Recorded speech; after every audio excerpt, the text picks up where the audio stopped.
Okay. Okay. Amazing. Okay.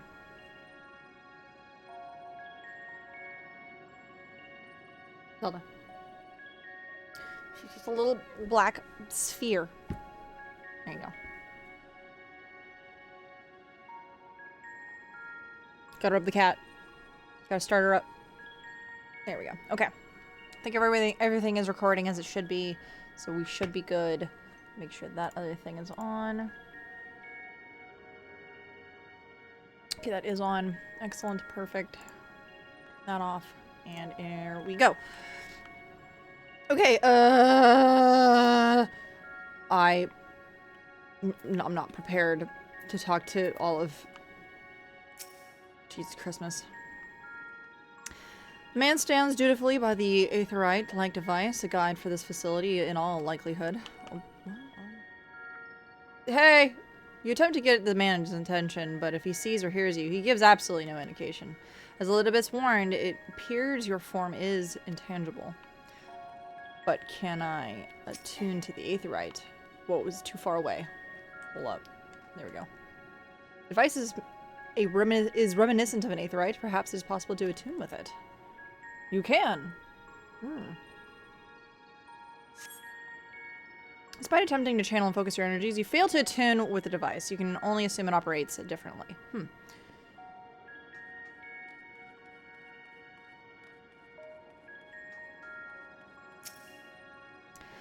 A remarkably large man wears a black robe and half mask, much like the phantoms you encountered in Meyer Lamatorium and the recreated Amaron. It would seem you have made it to your destination. Hey! Hey! Hey!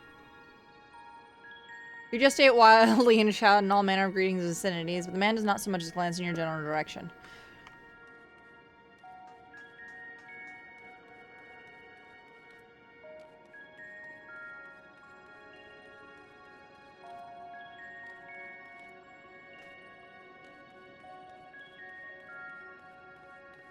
What the? Her mask isn't on. What the fuck? Wait, hold up. Hold up. Hold the fuck up. Hold up. Wait, she's got my hair cut. This is the right place. This is the right place, right? Propleion? Propleion? Judging by the woman's words, this facility is called Propleion. Propleion. You attempt to gently prod the woman and to attract her attention, but feel nothing, and it appears nothing, neither does she.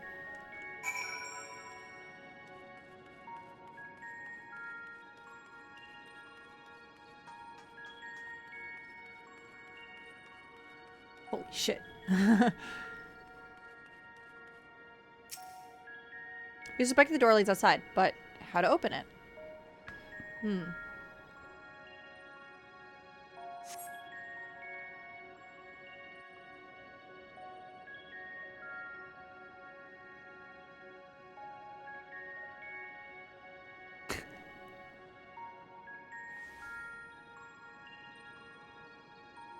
And here we are, Elpis. Well, well, how rare to receive you in person. To what do we owe the honor? Oh, just a few odd tasks. We'll be here a while. You're welcome to stay as long as you see fit, of course. As a matter of procedure, however, I must ask that you kindly remove your masks.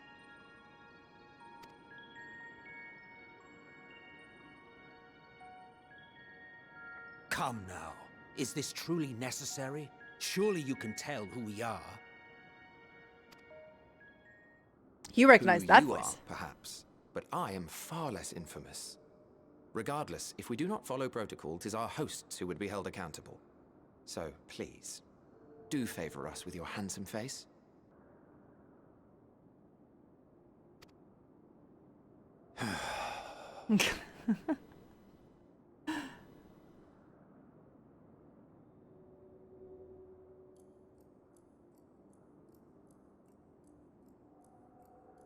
It just looks like him. It just fucking looks like him with different hair. I love it.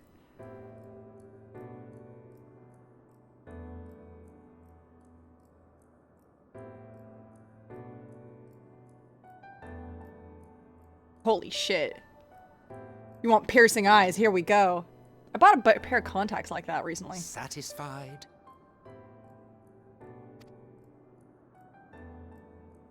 I thank you for your cooperation. You are free to go about your business.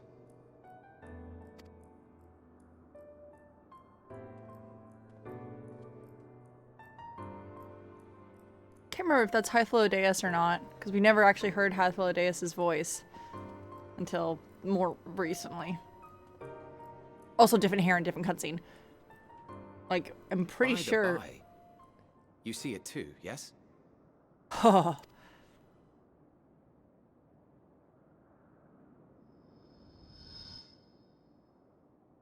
haven't the foggiest what you're talking about.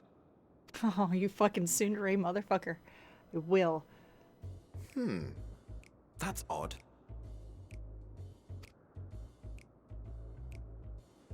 Holy shit, dude. It's right here. A bit thin in the ether, but there's no mistaking it. The color of its soul is almost identical to Azem's. Yeah, it is Hythlodeus. Do you suppose she created it? Rather unusual for a familiar to have a soul, though.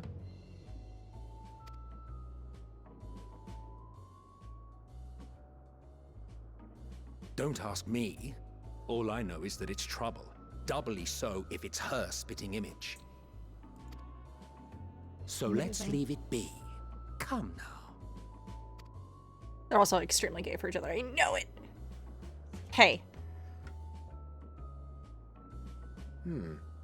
It's trying to say something, but it's literally too intangible to form words. Damn it. Why don't you give it some ether? Spare a snifter of your bounteous reserves. Who do you take me for? Why, a dear friend, of course. One who wouldn't let acts of kindness, such as my accompanying him on errands to far-flung outposts, go unrewarded.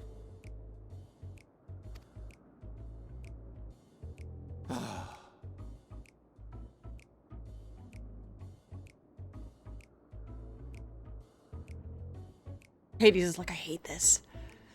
I suggest you close your eyes, or this may be unpleasant.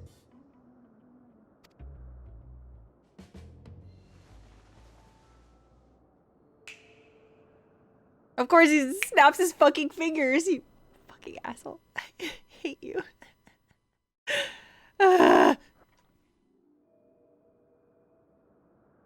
You may open your eyes. Where's Garfku, the Saiyan warrior who loves lasagna?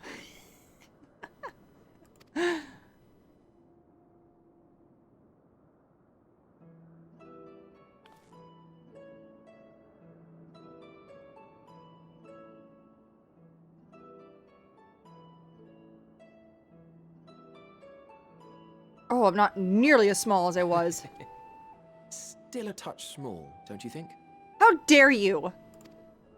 The size befits its proportions. Besides, bigger is not necessarily better. How dare you? I am the tallest Lalafell. They actually did make me larger. I will defer to your experience. They're also taller anyway. Without further ado then. Greetings. I am Hythlodeus, Chief of the Bureau of the Architect. Oh, I guess Hythlodeus. Hythlodeus is what I heard the first time I ever heard their name.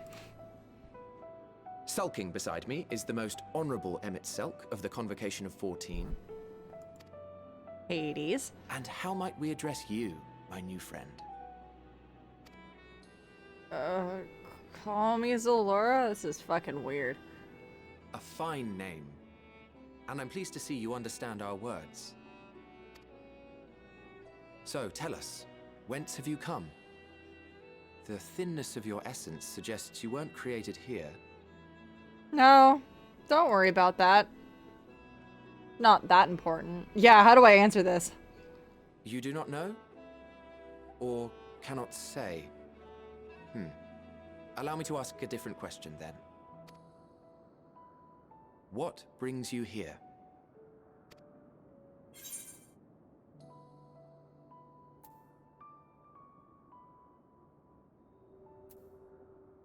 Both of these answers are correct, but, you know, they just said Elpis. If I say something about Hermes, it might be leading on to too much. Well now, the same as us. Perhaps Azim wished to come too, but had to settle for a familiar. If she truly wished to be here, then she would be. Right you are. My apologies if we've given offense. The two of us can discern the color of souls, you see, and yours happens to resemble that of a friend. And with your purpose matching our own besides, we jumped to a hasty conclusion.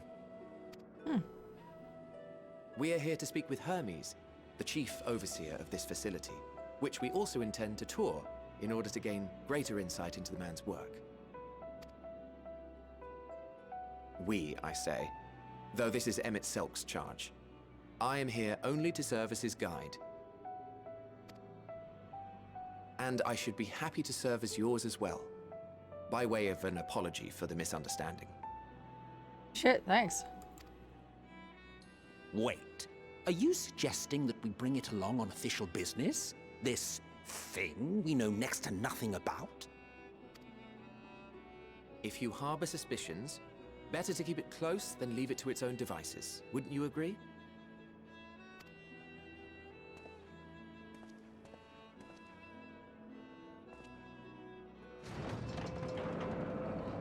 Besides, having a mysterious life form in tow is the norm rather than the exception here. He's so tired.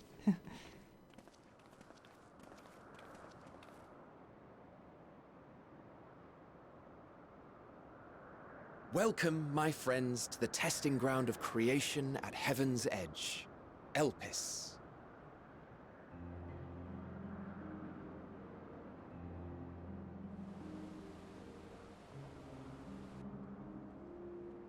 Gosh, this looks familiar.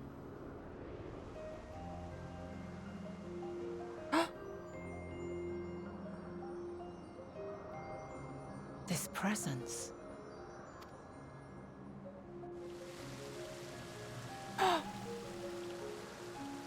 That's a lot of axolotl. Hermes! Visitors! We have visitors!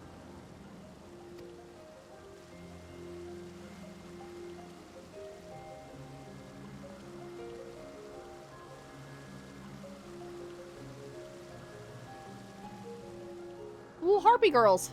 I love it. What secrets are you hiding, I wonder? It's my turn to be annoying.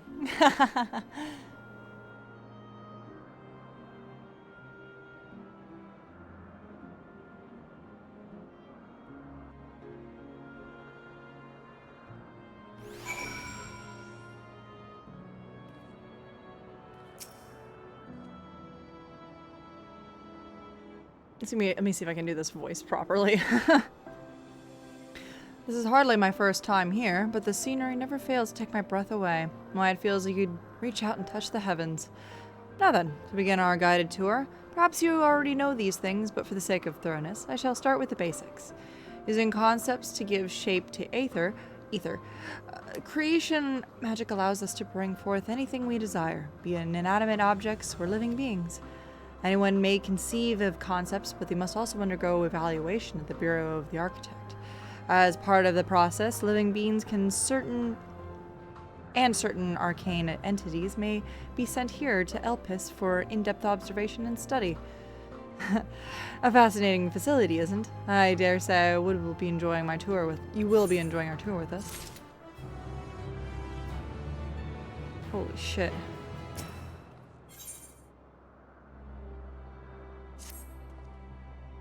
I like how I'm like now everybody's height and I'm not like a short little stub. Though it's pretty obvious that like even some of the taller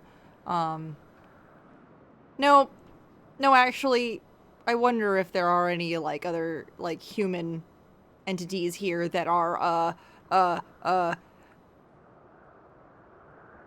think they did dig on me. I think they finally did dig on me, for being a Lalafell. I think they did that. I think they finally fucking did that. Now then, our friend Hermes, aside from overseeing the facility, he also conducts his own research.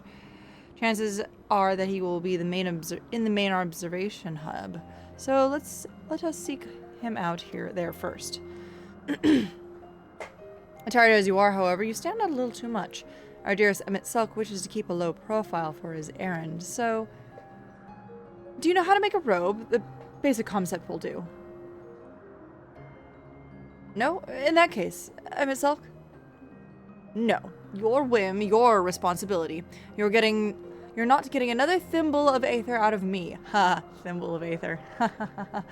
That's funny, it's because it's a tailoring joke. But also the joke about, like, getting a thimble's worth of anything. The way he scrimps sometimes, you'd think he wasn't a nigh-bottomless font of magic. Very well, I shall make the robe. Perhaps you can assist. Come, let's search for the requisite material.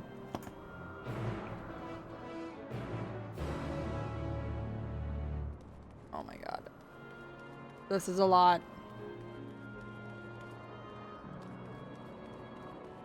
Oh, butterflies. Those are huge butterflies. What the fuck? What the fuck?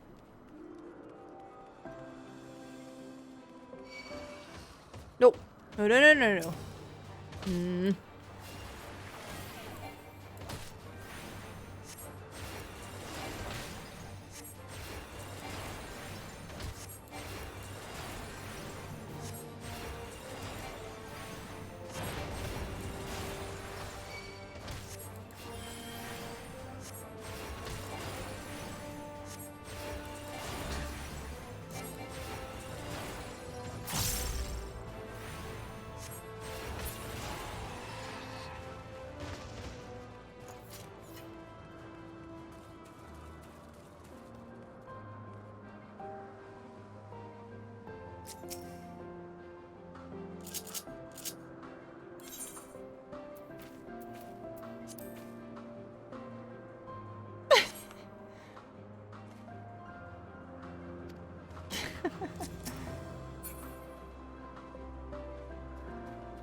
There you go.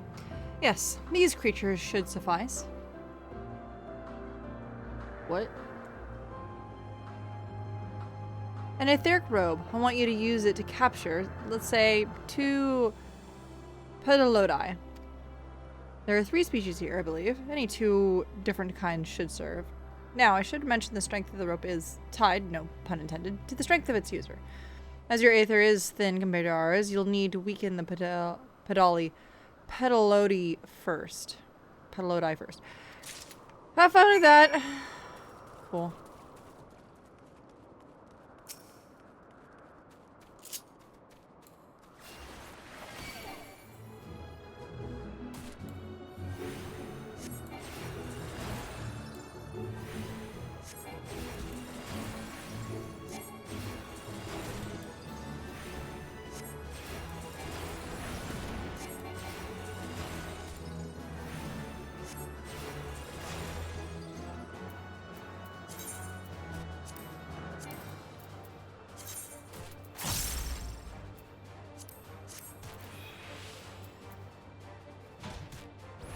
Bonk.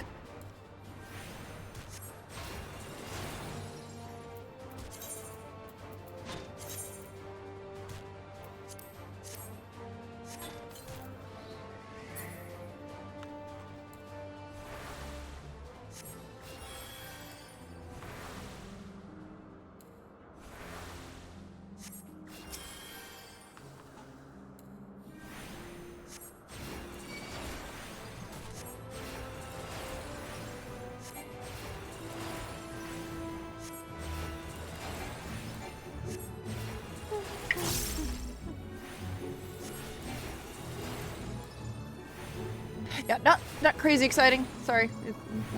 It's Super exciting stuff, but getting it done.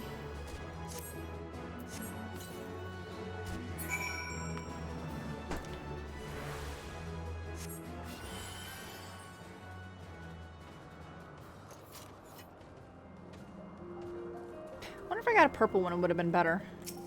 Oh well. You've got the Petalodi? Come, let's see.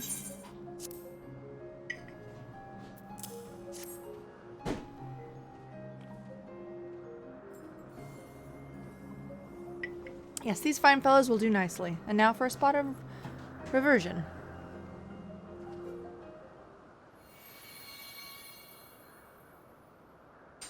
Here, it's ready.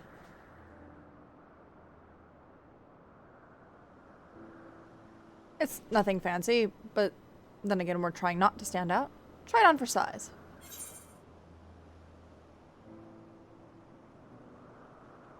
You turn living beings into clothing, just like that? Well, not just like that. You need to revert them into their constituent aether first. Lest you wonder why I asked for 2 species, is due to the difference in their etheric balance. Blending them allows us to produce garb with superior etheric stability. Well, good to disguise and educate it, but it won't fool anyone who can see worth a damn. Fair point. But at the very least, it should spare you unwanted attention from casual observers. He's so tired. I bet Selk speaks true. Even dressed like us, your unusual nature will be plain to those who think to look.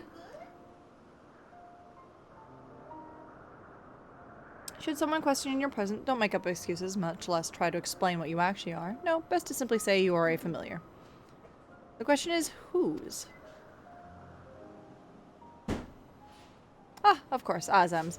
If you say you belong to her, people will give you the benefit of the doubt for any of her outlandish behavior. Exploding our associate's absence? For lack of her presence, absolutely. Were she here, she'd have been the first proposed idea, and you know it. He's like, ah. With that, your story is settled. Let's continue on our errand.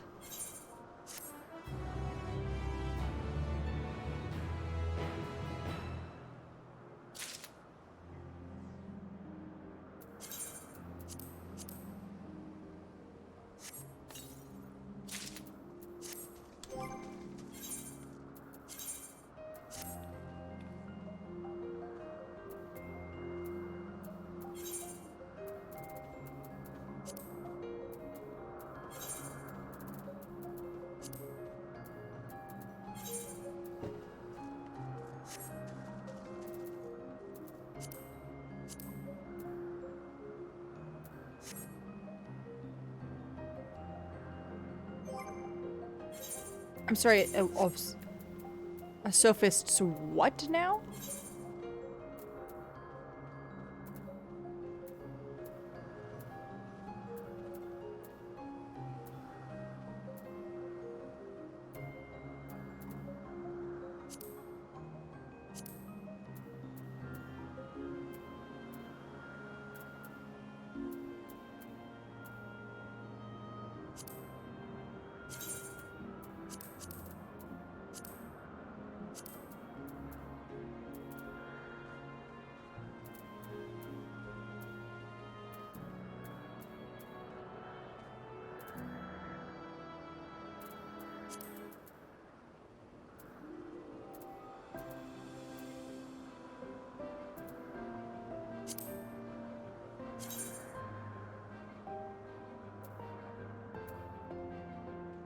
Well, that's what that is. It's boots.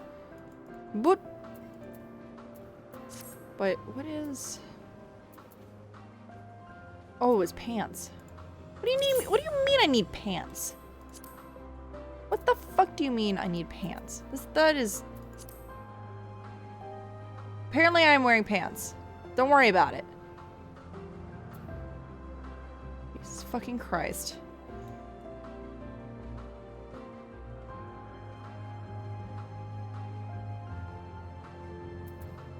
Isn't that the same?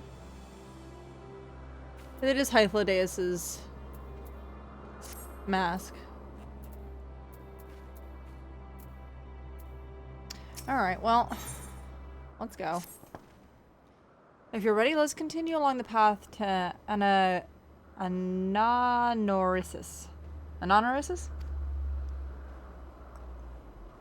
The place serves as an observation hub, and residence both. Someone there should be able to point us in the direction of Hermes.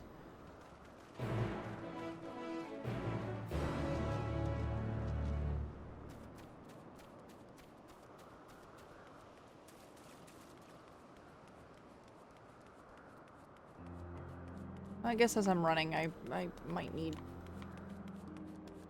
some pants.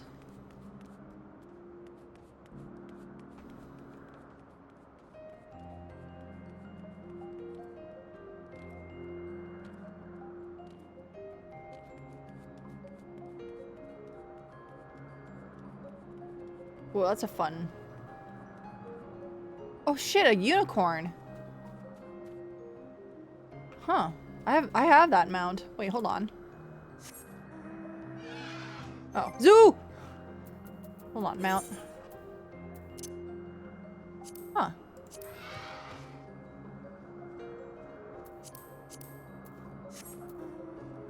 Yeah, it's like the same fucking shit.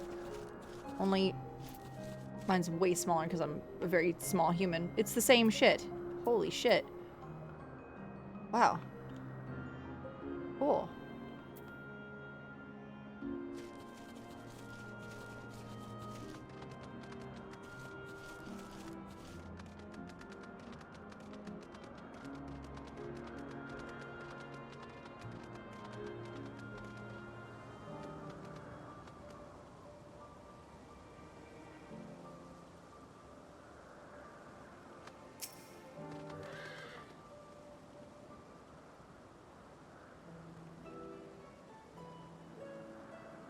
Yes, can I help you?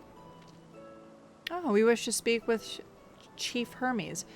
Do you know where we might find him?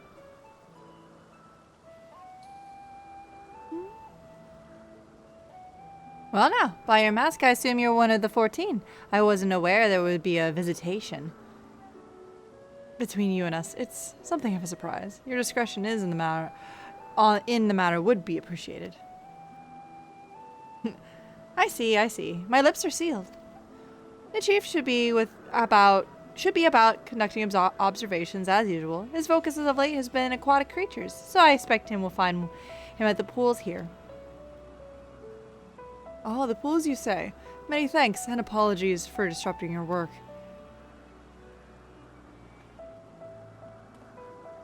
I say, Hythlodaeus. Well, I've never met Hermes. You know him well, do you not? That being the case, would you simply find him by his ether? Aye, that I could. But, as you know, Amixelk and I can discern the color of souls. By the same token, we can also see aether quite keenly, and from great distances.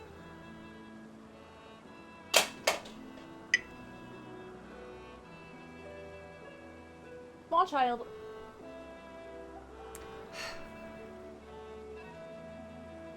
With this skill I could locate Hermes, but I felt it would be a waste of an opportunity. We're here to perform an assessment after all. By searching the ordinary way, we stand to gain insight into Elpis and the man in charge of it. This is as much of your own enjoyment, like as not, but point taken. If you're going to accompany us, make yourself useful and help us look for Hermes. According to his profile, he has short, dark hair. So you know it's because we're in Elpis that we don't have our cowls up. A special exemption due to the need to be aware of dangerous creatures. Elsewhere we do not exhibit our individuality. It's unseemly. This is all common sense, but I would not assume you possess any.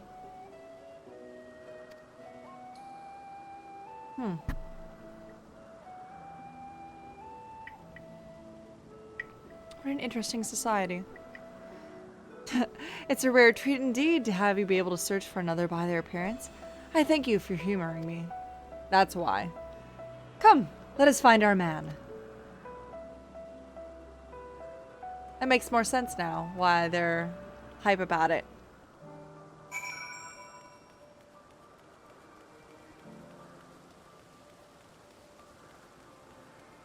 And yeah, here I thought all of the Asians all looked the same. They, in fact, do not. They all are extremely individual. Fascinating.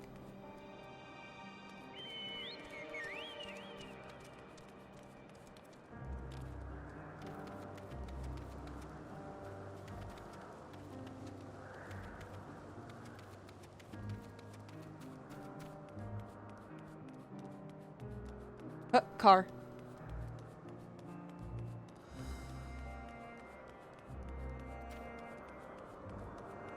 Horse? Horse.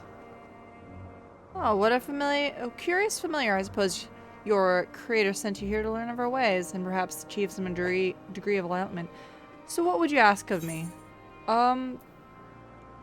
Shit, tell me about yourself. Like most of my colleagues here at Ananorisis, I'm charged with observing various creatures in our care, assessing their suitability for life on Etheris. An enormous responsibility, of course, though the sense of achievement from bringing new species to the world brings it worthwhile. Quite. This really is the heavens, and they're just setting down creatures to live in Etheris. Amazing. Ananorisis is one of the most important facilities in Elpis. It is here that we ascertain the various merits and shortcomings of various flora and fauna in our care. It derives its nature from the ethos in the center of our work, that being the discovery of the creation's true nature. Only by allowing them to coexist in an environment such as this, they reveal to us the existence of their being. Oh. Wow. You could just fucking talk to people. We could just talk to people.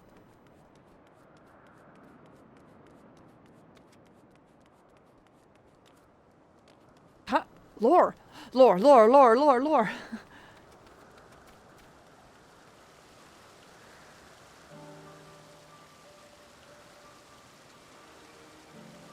I'm pretty sure that's a mount, and I'm pretty sure that's definitely a monster that goes and walks about the planet. Oh, here we go. Observing voracious predators and the like is an incredibly dangerous occupation, which is precisely why I keep my distance and leave the rest to you familiars. After all, I am far too important to risk my neck gathering dung samples and the like. Fair. For a familiar, you appear quite inquisitive. Perhaps you're created to learn? Well, if there's anything you wish to know, I'd be glad to explain. Oh, not that I can ask you any questions.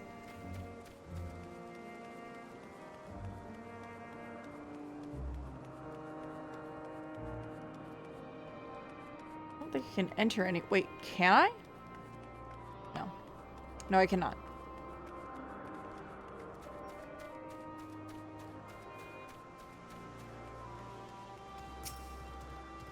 Oh, what do we have here? No. Like, the closer we get to our destination of sorts. Can I attune to this shit? No, I cannot attune to this shit. Sadly.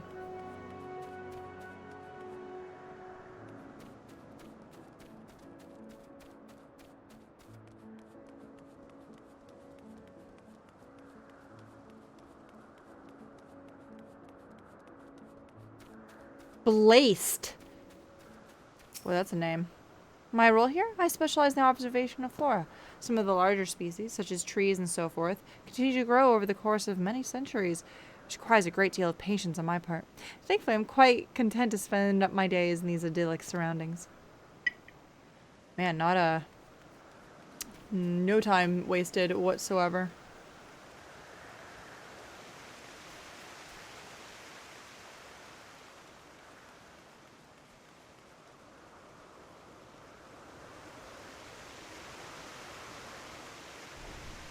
Oh, I can't enter this.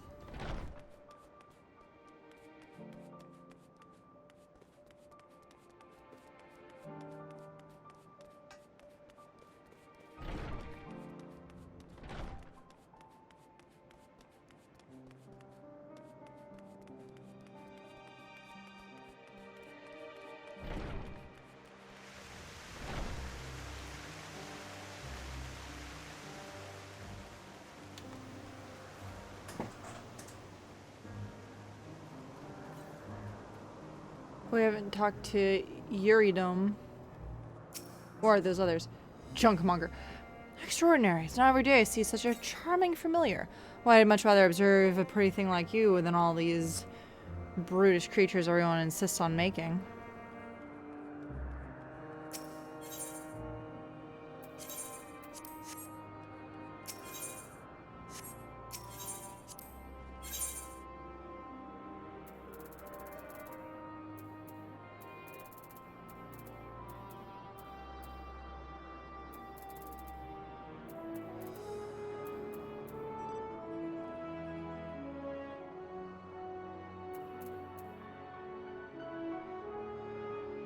Did they change the symbol for... No, did they? No. No, they didn't change the symbol. Why ever would they?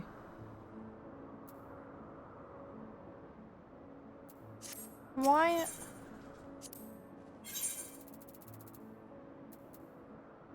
Oh, I guess that's so weird that it's that. How interesting. Well, it's not very good, so. Kaine, chill out, honey. My god, yeah, your tail's so big. Holy shit. Kaine.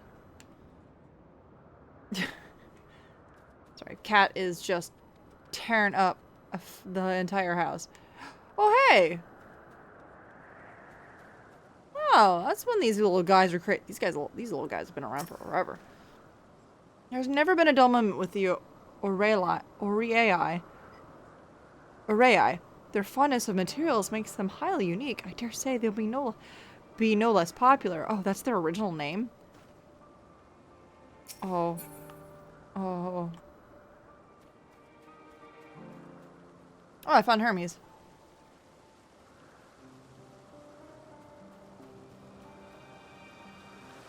The winged girl. Look at her face. That's a face, all right. Mask up? Guess so. Wait. Wait, we can do this. Hold on.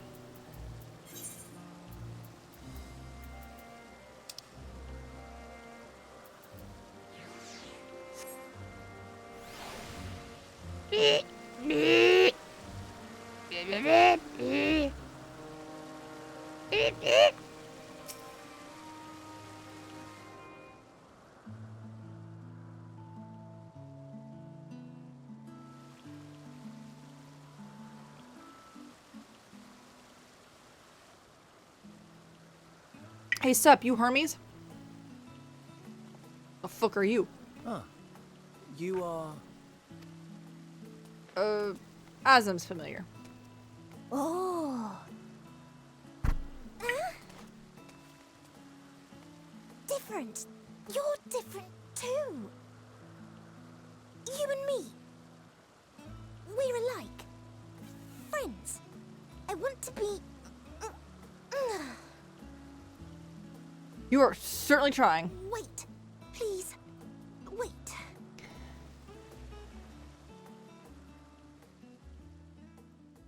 Greetings and salutations. Can you hear me? She's so Do precious. not be alarmed. I mean you no harm. I wish only to hear your words, share your feelings, and know your thoughts. May we please be friends? Easier to talk in her mind than vocally. May we please be friends? How interesting. I like this. Yeah. Ah, I see you found him.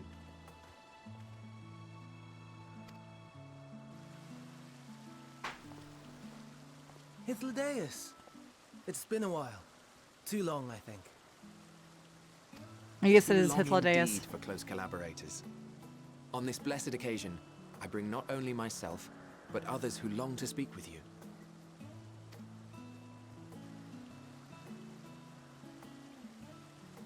Pier G. Shit. You Looks of the up, looks convocation? down, looks up. Emmet Selk at your service. Do I have the honor of addressing Hermes, Chief Overseer of Elpis? You do. You have traveled far for it. Given your facility's purpose, its remote location is something of a necessity. Would that I didn't have to rely upon a guide. Oh, you wound me.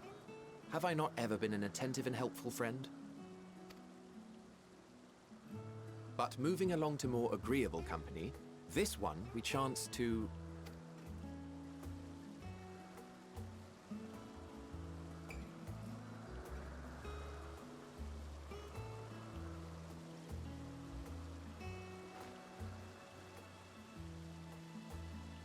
Well, you certainly have her attention. Is she one of yours, Hermes?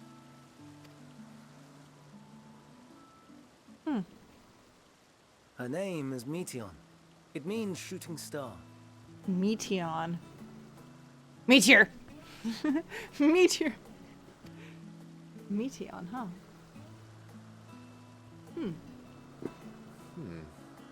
If I may make an observation, her ether is terribly thin. I fear she might dissipate at any moment. Nor do I believe you've made a submission to the Bureau. I would remember such a concept if you had. Ah. Making I things haven't, you... as you say. I judged it too early. She's a pet project of mine, still undergoing preliminary testing. Ah. But rest assured that I will attend in person ere long.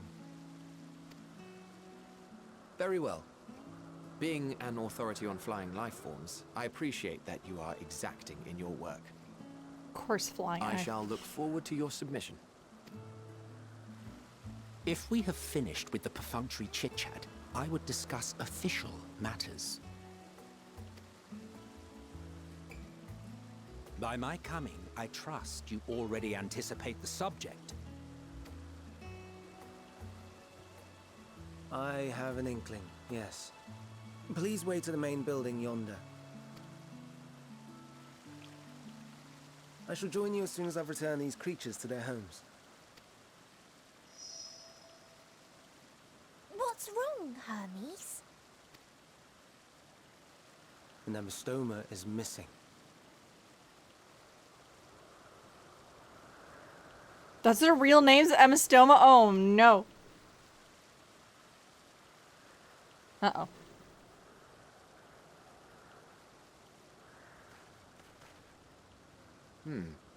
I may have found it. A creature with the self-same ether as those there, nestled in the boughs of a tree outside the grounds.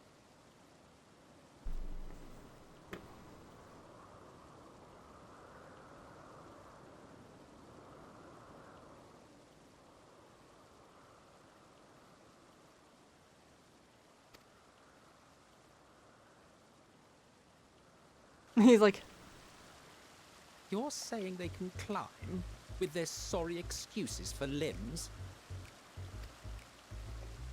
The fashion has been to imbue aquatic creatures with the power of flight, ever since the words of Metron created a sky-swimming fish.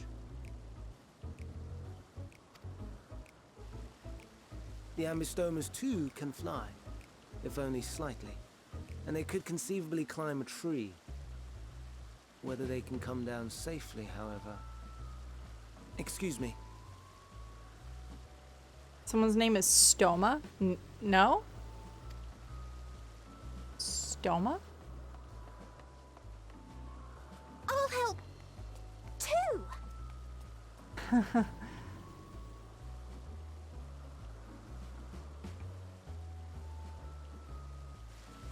And what are we supposed to do with this lot? May I suggest we split up? If you would be so good as to assist Hermes, Emmett Selk and I shall keep an eye on these adorable creations in the meantime.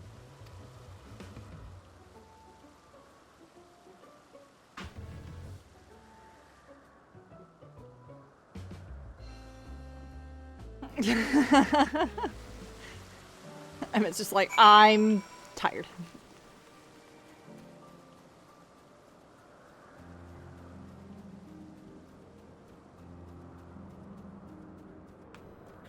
They're just Bird of Elpis. No fancy name.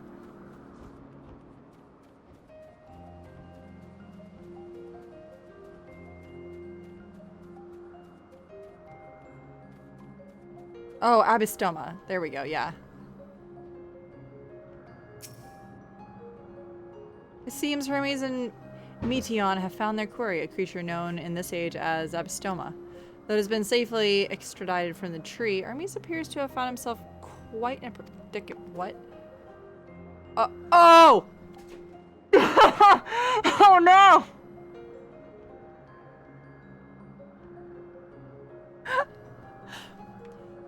The Abystoma! Hermes saw it! High up in the tree! Climbed up to get it, but it jumped on him, and he slipped.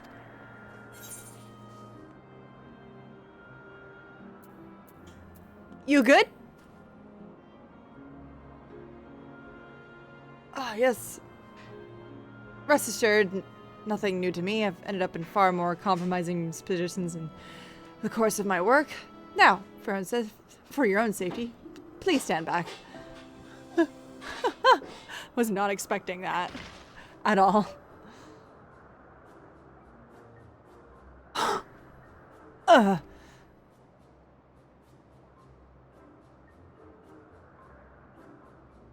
Hermes, are you all right?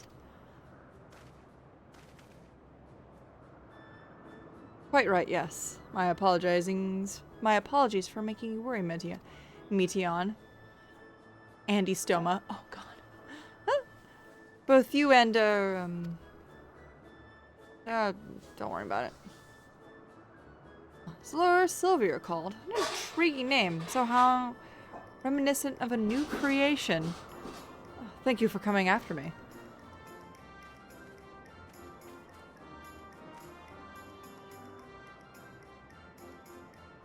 As for you, little one, you must be more careful. You may be able to fly, but that doesn't mean you cannot fall and hurt yourself. Not my dad! Oh, I'd forgotten all about its fellows. Well, the others are supposed to be keeping watch. Truly? Oh, what a relief. I must thank Emmett Silk and Hythlodaeus when I return to them. But first, with the distractions out of the way.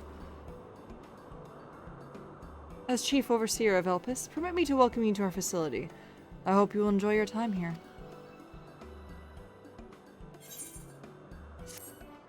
I assume that she just shouted, "Friend, yes! New friend."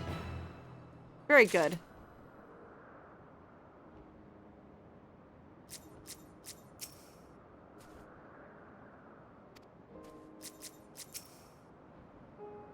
The Abyssal stares at you unflinchingly as if regarding something novel. And regarding it in turn, you notice it appears to be floating. If ever so slightly. Wait, what? What? These things float? Oh my god.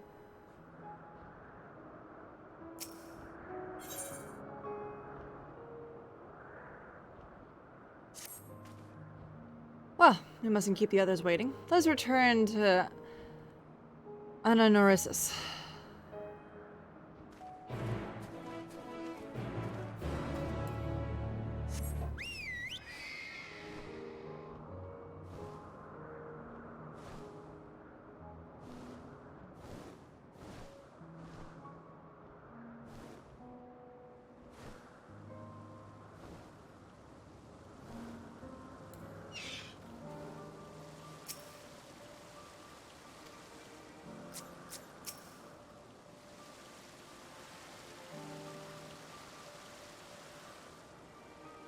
My apologies for the trouble. Owing your kind assistance, all the Abyssomas are safe and well.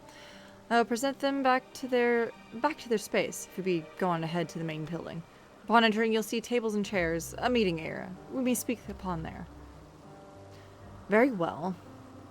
Take care to not let the creatures slip away again.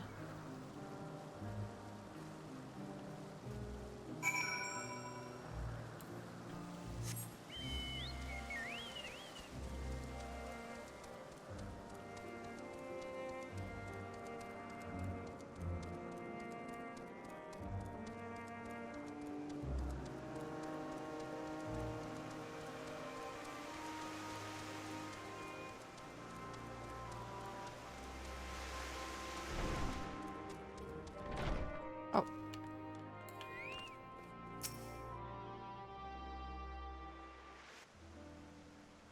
An awful name. Oh no. Andy Stoma. This appears to be the place. And here is where we part ways. We will be discussing highly sensitive affairs. Only a select few may be privy to such knowledge, and that does not include someone who cannot or will not divulge their origins.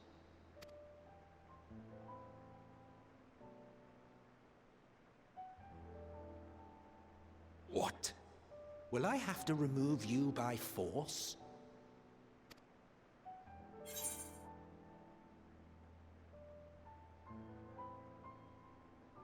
There are some things I just can't not speak freely. Let's hear them then, these reasons of yours. Who knows?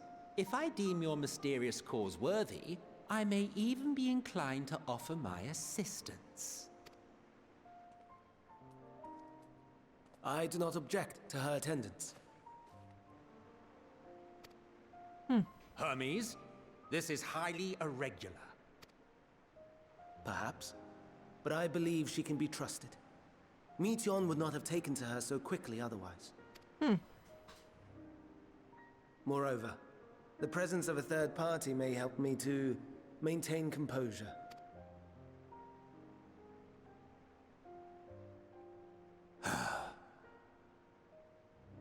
As you wish, then. Someone fucking tweeted something to the effect of this expansion of Final Fantasy is the most Kingdom Hearts that is ever Kingdom Hearted. And honestly, I could probably just say that with this single image here. Because... Behave yourself. Do you hear?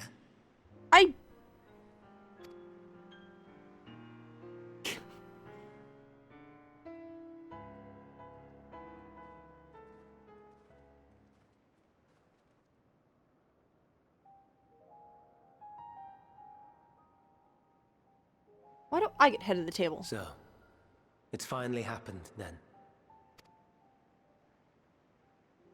Aye.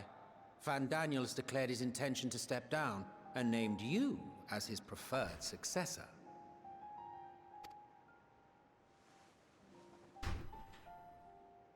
In recognition of your knowledge and your works, the Convocation is giving the recommendation due consideration.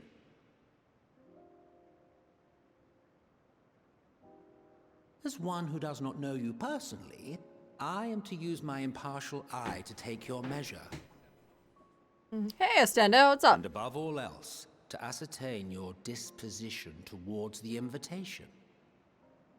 I mean... I understand that you and Fandaniel are close.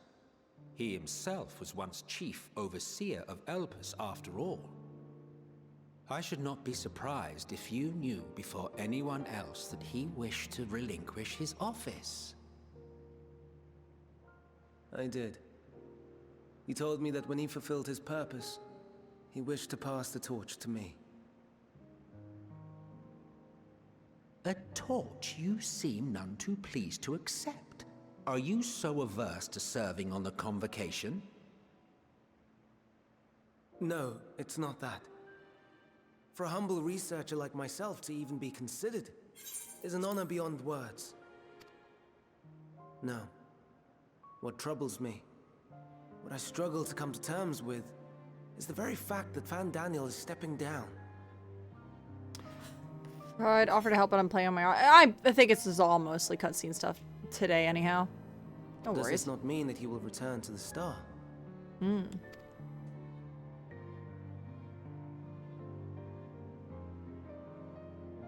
Of his own volition, yes, like so many others have before him.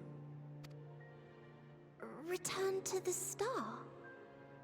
Does that mean die? Well now, that's not a word I hear often. Is that what you say here in Elpis? Mankind is the life of Atheris. Each of us, a drop of blood flowing through its veins, bearing sustenance. In our finite time upon it, 'tis our duty to make it a better place, that all who call it home, now and in future, may abide in happiness. To that end, we have dedicated ourselves to the pursuit of enlightened creation. And by our efforts did we transform this once untamed wilderness into the peaceful paradise you enjoy today. To return to the star whence we came is a privilege afforded to we who have so loved and nurtured it. A choice embraced by those who have lived their lives to the fullest, in service to our world. And when they depart upon this journey, it is beautiful, always. The 14 are no exception. 'Tis believed no occasion is more felicitous than the fulfillment of one's duty. Our office becomes our lives, and to retire is to return, or so the majority of us hold. Some few have elected to eschew custom.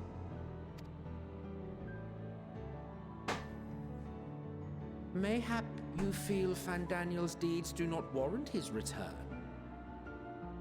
Yet you should know his accomplishments as well as any. During his time, he conceived of countless outstanding concepts. And channeling the wealth of experience he attained here in Elpis, he brought forth many new specimens. I know of all this. I do. It's just, I cannot fathom why someone so great and wise, who could still do so much good, would want to end it all.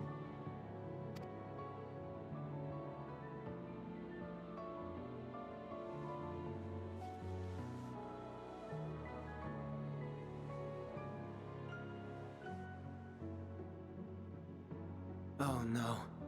I've made her upset. Forgive me. I know I requested your presence. Might I trouble you to take Meteon outside? A change of scenery would do her good.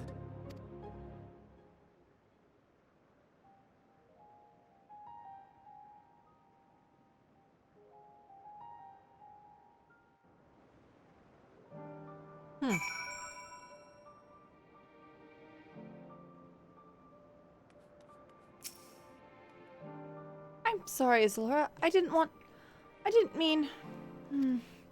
A walk. Perhaps we can go for a walk? Sad bird girl. Oh, she's so cute. Hermes gets sad when he thinks about death. When others are sad, I am sad too. That's how I am. How he made me. But don't worry, I'm fine now. So, why did you come here? Oh, you want to learn about Elpis and Hermes. Oh, I'll teach you. I can teach you. We can take turns. I tell you something, then you tell me something. Yeah, sounds like fun. It will be. Where to start? Yes, let's talk about Memnon. He should be near the Aetheryte. I'm not good at explaining, but Memnon is. So I'll have him explain instead.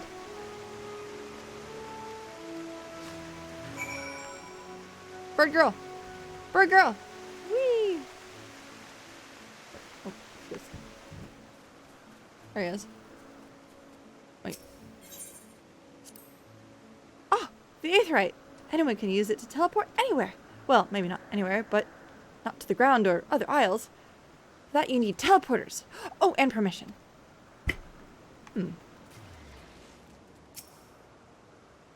What have we here? Though you look like a person, you could easily pass for a toy. I presume you are familiar like Meteon. Is there anything you need? This is Zalora. Can you teach her about Elpis? Ah, a newly arrived familiar is she. Very well, I shall be glad to introduce our fair facility to her. As you know, it is mankind's duty to make the star a better place. As part of this duty, we employ creation magics to bring forth new life. God, wow, amazing. However, we cannot simply...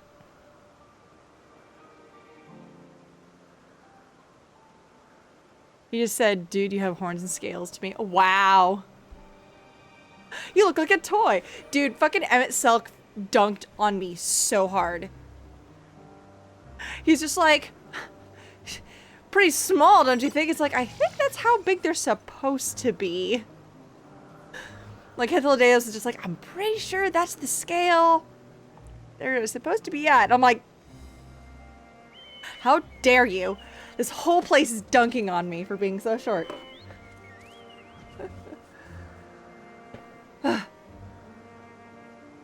However, we cannot simply release our works to the world, for it would lead to chaos, no?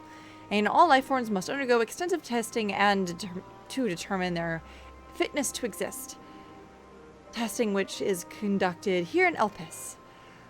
Every candidate is subject to rigorous study, in which we identify their properties, surmise what habitats might be suitable, and speculate as to what effects might have on the environment and other species.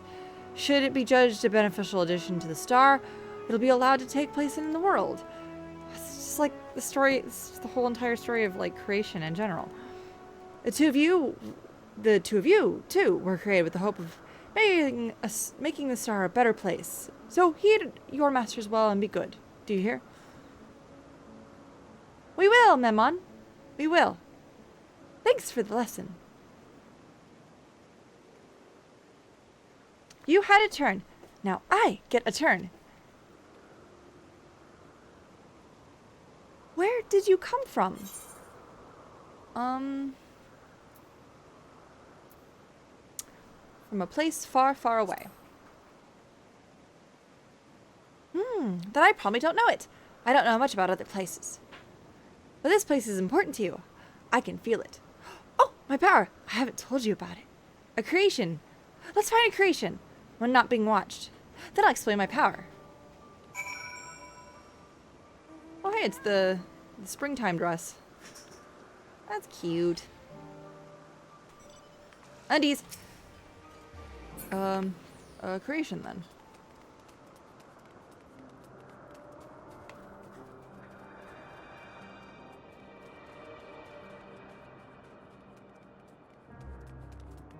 Up.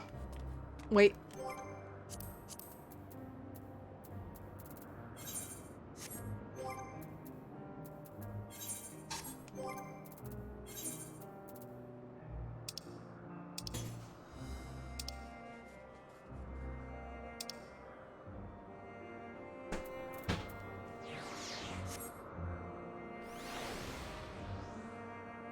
Bird.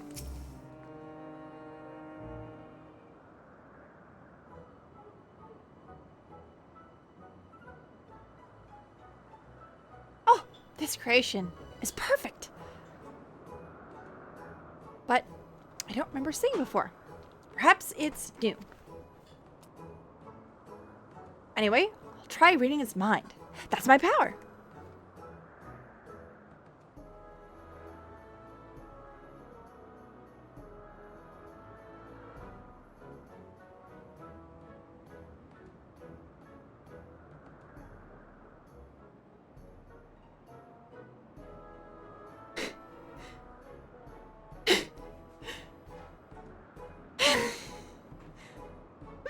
I can't read it. Or Maybe there's nothing to read. Wait, please. We'll try again. With you this time. Alright.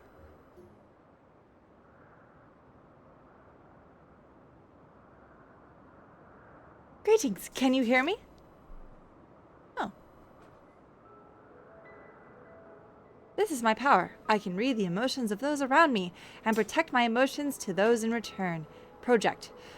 I'm not actually speaking to you in your mind. Rather, you are converting my emotions into words and intention.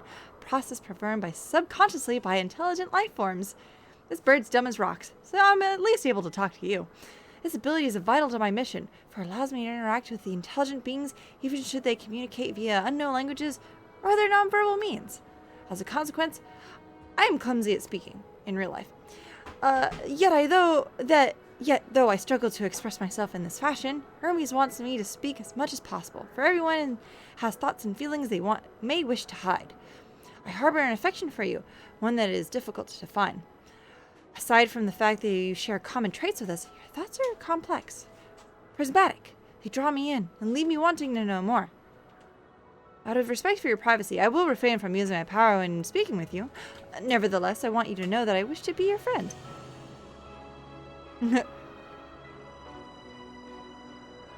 Did you hear me? Loud and clear. Huh? Good. Now it is my turn again. So, what are you good at?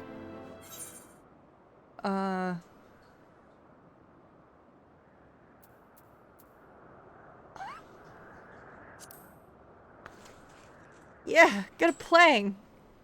Not let her know I'm fighting playing. I'm not sure what that means. Hermes says, let's play. But then he goes for a walk. Or looks at creations. It's fun, but no different from work.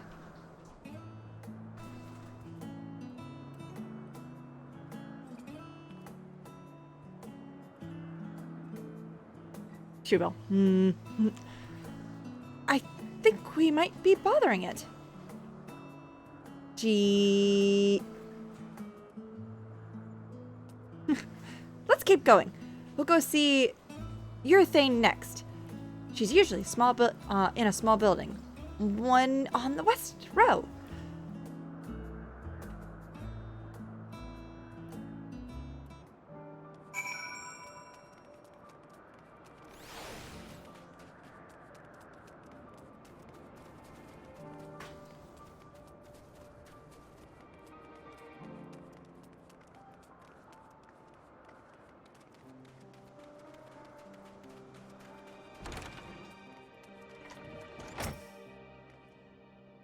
Well, if it isn't Meteon, I see you brought a friend today. Greetings, Euthane. An apple. Could you make me an apple? The kind Hermes likes. Covered in syrup. I want to share it with Zalora. Oh, a candied apple. Hermes is certainly partial to them, but you know you can't eat Meteon. You weren't made to do so. I like it too. But I like it too. It may seem that way, but it's due to your ability to show others' feelings. You have taken Hermes' likes for your own. In any case, I can't prepare an apple right now, but I'll bring one for Hermes soon, I promise. I'm sorry, Zalora. I wanted to show you my favorite thing. Then I could ask about yours, but I failed. You know what? Yeah, I'll just tell you what I like. I like stuff. Oh, that's what you like? Yes! Yes, I can feel it. Your joy and your happiness. That makes me happy too. Thanks for sharing with me. Well, we've walked and talked a lot. Maybe Hermes is finished talking too. Shall we go and see? That's a good idea. What a precious little fucking cherub you are. I want like 500 of you living on Etheris. Maybe a couple thousand. That would be cool. Head empty, no thoughts. Only wait for Worm. Only for Worm. There you are. I can see the fresh air has done Meteon good. Laura wanted to learn about you and Elpis.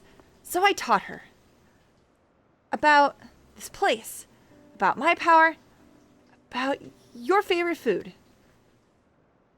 I'm not sure that last one would be of any use. But I do appreciate you keeping Medion company. While you were away, I finished speaking with our guests.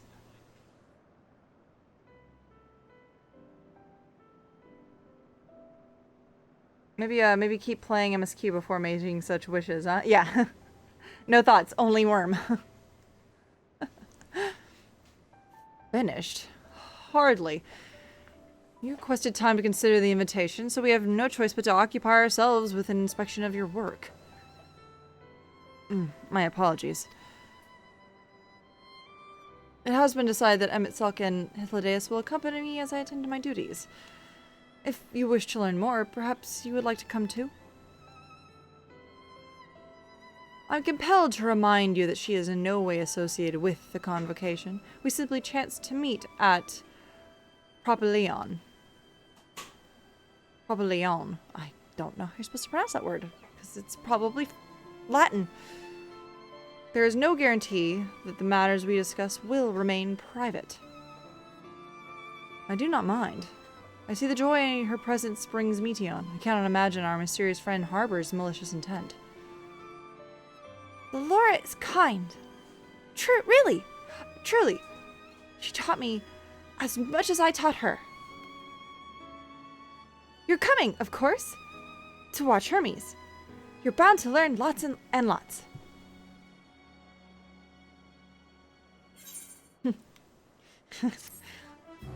Just like, shaking. Shaking Emet-Selch. Just like, I'm so fucking tired of you.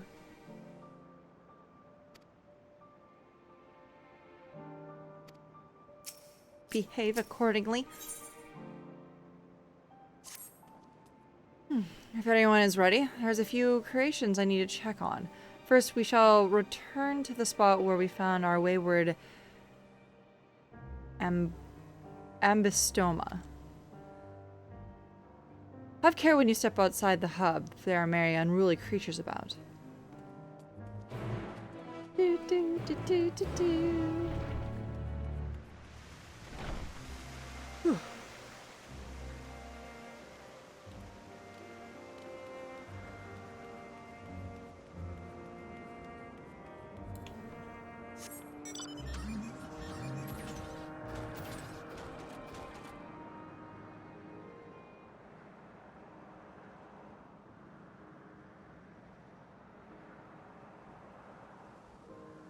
Running around in the worst / best mount.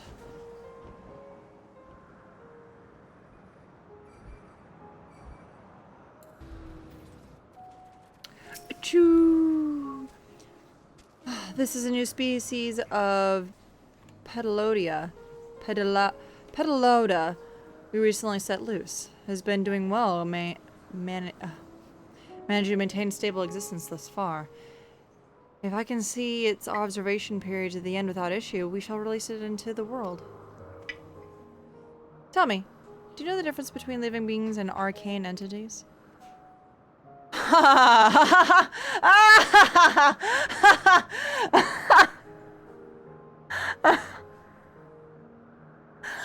forgot that I had my right monitor up.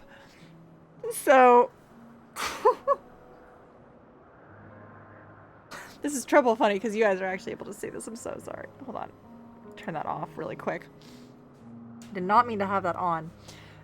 Yeah, it's just the fucking uploader for Razer. Oh, God. I don't need it, but it does this. God damn it, that's funny. Hold on, me. The perfect timing.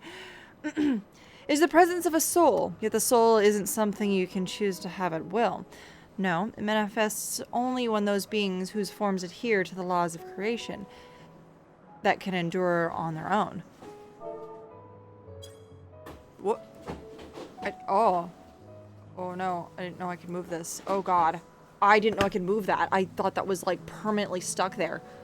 Oh boy. All right, well, whoopsies. Beings that do not fulfill this requirement, such as those spontaneously born of magic or natural phenomena, do not have souls.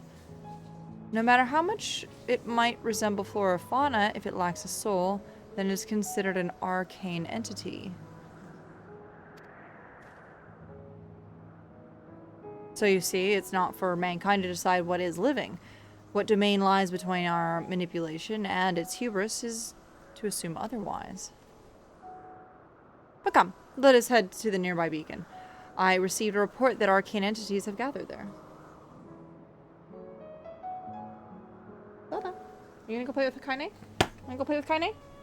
Go play with Kaine! Yeah? Wait, you want a treat? Have a treats?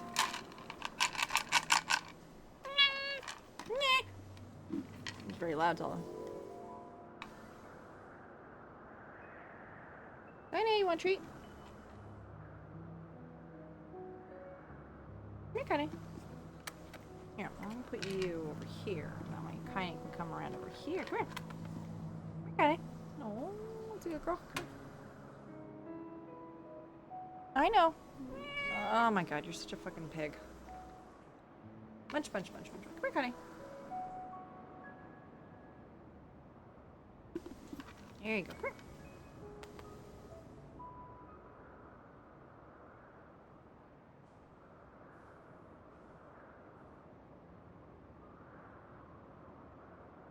Like lamb, lamb, lamb, taste, taste, taste. Not sure if I like this yet.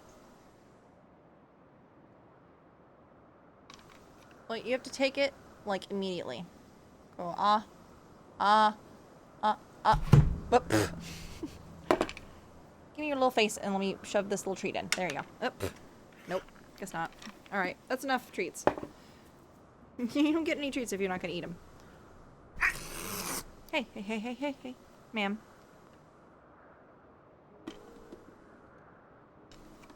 If that's the worst Zelda's gonna do to you, then whatever.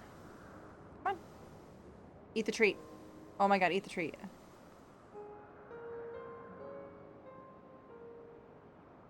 Zelda's like, no, give me a treat. Give me a treat. Kaine, take the treat, honey. You have to take the treat, or you will not get the treat. Yes, thank you. Oh. Fuck. Here. There you go. That's where your treat is. Alright, no more treats. No more treats for kitties. Oh my god, there's so many treats.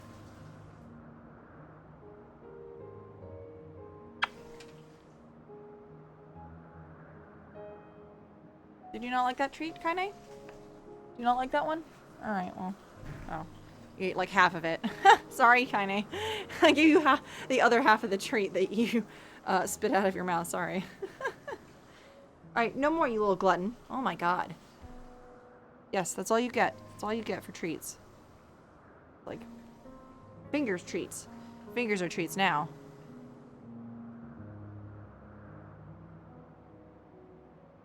Alright, beacons, entities, let's go.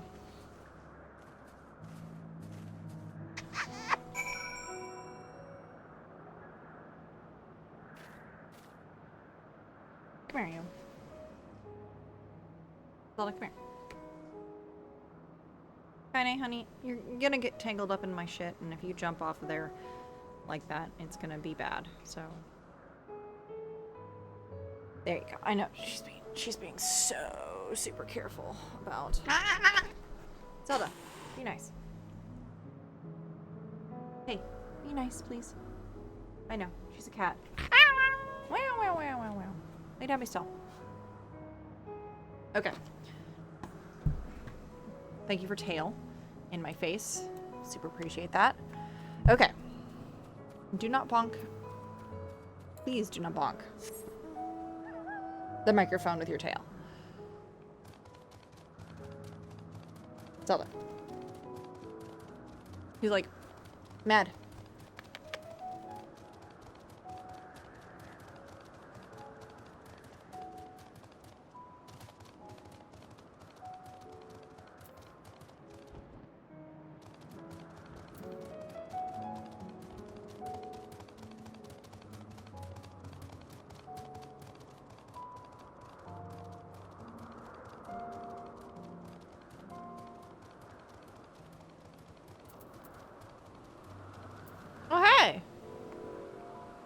Lightning elements. Ah, yes. Lightning Nemua. Nemua. Just as the report said. Though we call this structure a beacon due to its form, it is in fact a magical device. By manipulating the balance of elements, it keeps the isle airborne and maintains the climate thereupon. In the course of its operation, it often sees an internal shift towards a given element. Right now, the element is lightning, which draws Numa here to replenish their aether. Oh. It appears Meteon is busy. Aren't you curious this being her said to feed the Numa? How the fuck do you feed these things? Excuse me? By using its lightning converger. This lightning converger, you can harness ambient lightning and focus it into a ball. A veritable feast to our dazzling friends. Go on, give it a try. I'm sorry, you can what?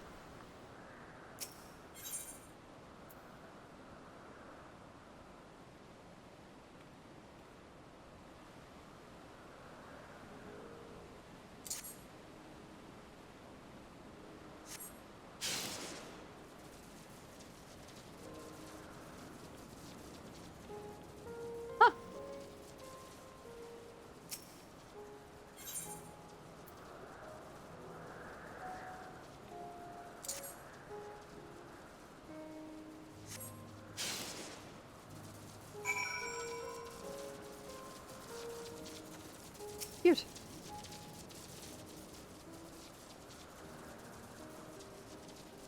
Perfectly done, Zora. Look.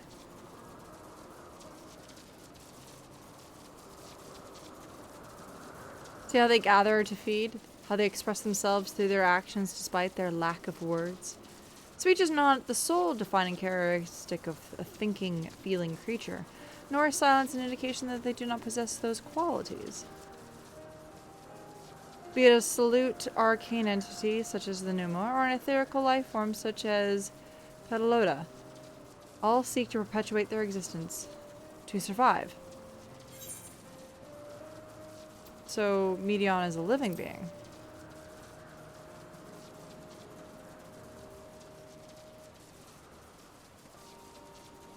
A good question. I can answer it from the etherical standpoint, but it ultimately falls to the Bureau of the Architect to pass judgment. Those with exceptional vision, such as Hythlodaeus, may be able to ascertain her true nature. But to me, it doesn't matter. She is herself.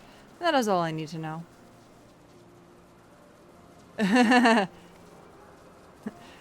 Oh, you're finished already. I'm sorry. I was in the way. Not to worry, my dear. They missed nothing of note. We still have plenty of work for them to observe. Next, we'll need to assist head east to the Morning Dew. I need to speak with some of the observers there.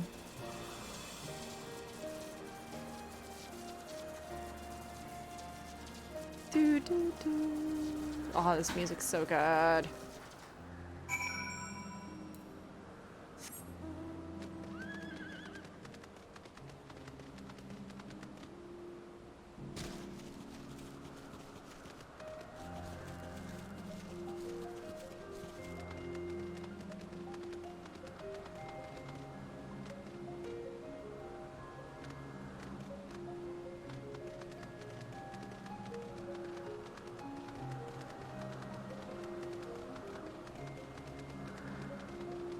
Agubo! Agubo. I wonder if this name is going to be nearly as confusing.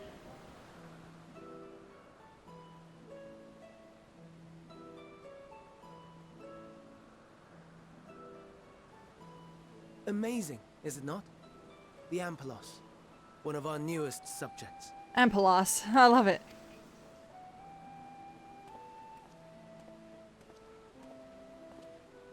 So, how are we coming along?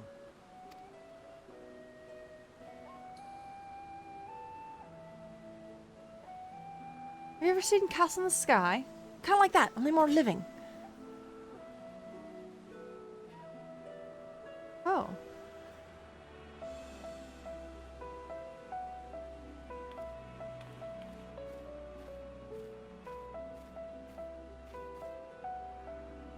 Elpis.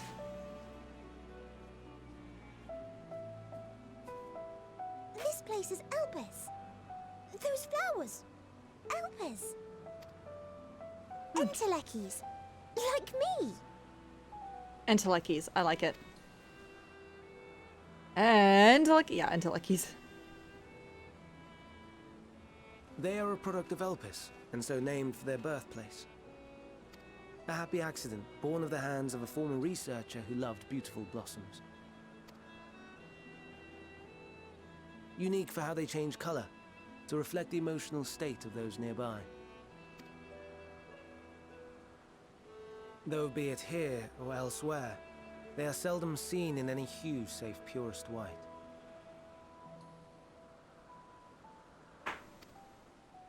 Reflect the emotional state, you say?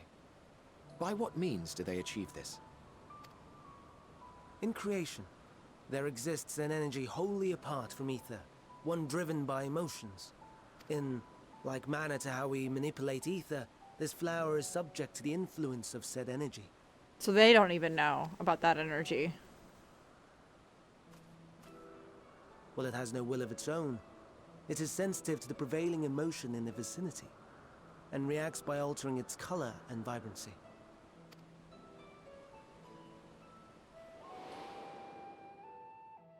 Akasha?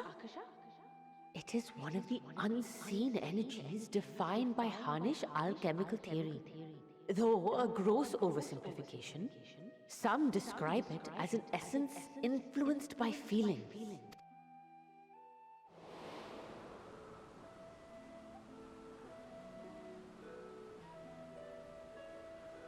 There's only just a theory here, too.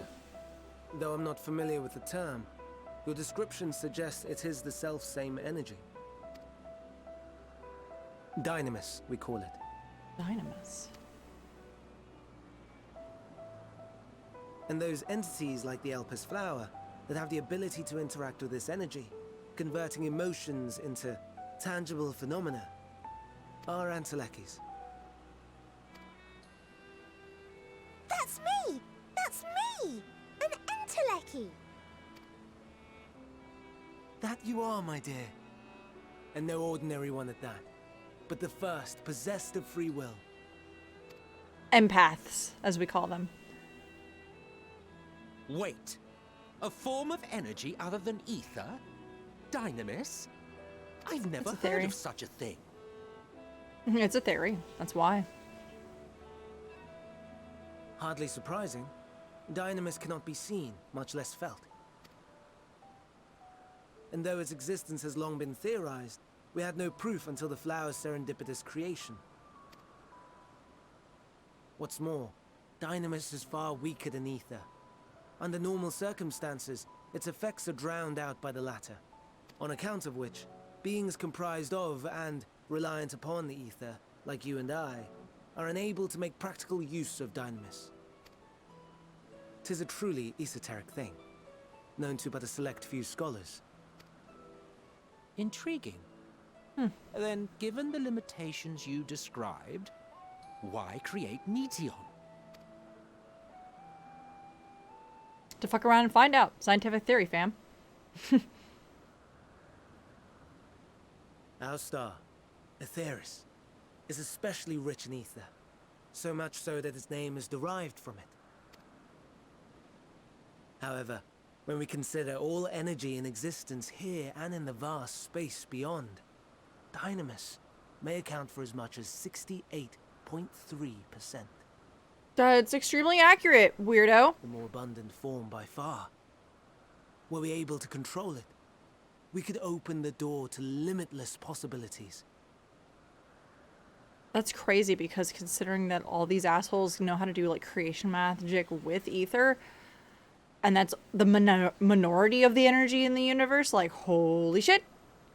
'Tis not unlike a gently flowing stream, unable to break through the dam of ether barring its path. But if we could imbue the stream with the vigor of a raging river...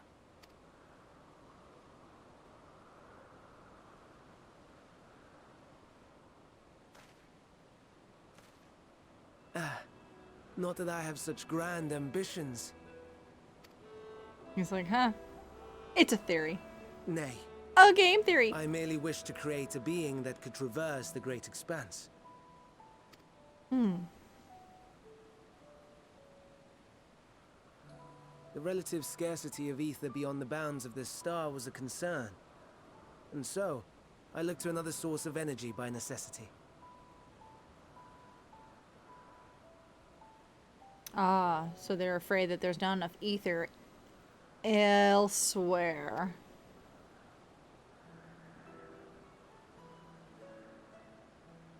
That being Dynamis. No wonder her ether is so thin. Precisely. Yours is thin too. Like an entelechy. Like me. So, are we the same? Entelecchies. Given that, like, we have the power of the echo and we are able to feel everybody's feelings from these, like, past events that keep happening to us, yes and no.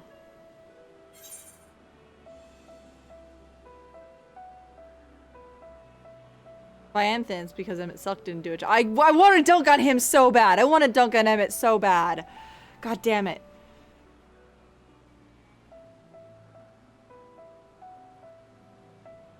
Yeah, we'll go with the more real-ish answer of, well, if I have been known to transcend my limits with nothing but determination.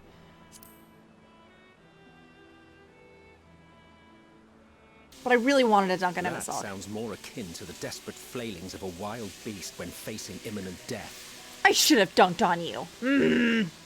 Mad. A deficit of ether alone does not an entelechy make. It would, however, make it easier for you to interact with Dynamis. And limited though its influence may be, this quality could prove the difference between victory and defeat. You do well not to underestimate it.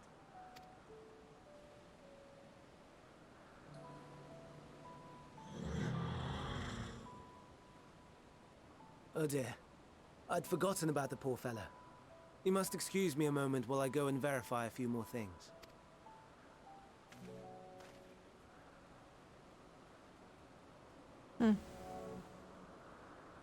Should have dunked on you. Should have dunked on him. Mad.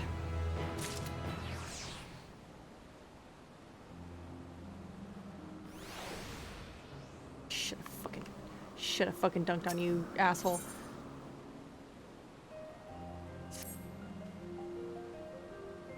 Not that I or anyone else would be able to make use of it even if we knew, but it irks me to discover there is an entity entirely different form of energy, and no one told me. That personal annoyance aside, Hermes' knowledge is undeniably impressive.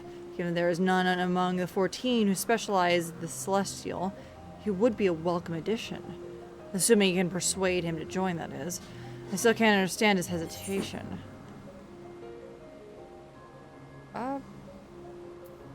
So what do you specialize in, then? Oh, you wish to know why Emmett Suck was chosen for the convocation? I should be glad to share the tale. When it began, not another word.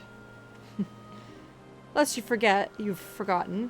We're to learn about Hermes, not me. My misspent youth is not of your concern. Are you gonna tell me? I'll tell you the tale when away from sensitive ears. Yes.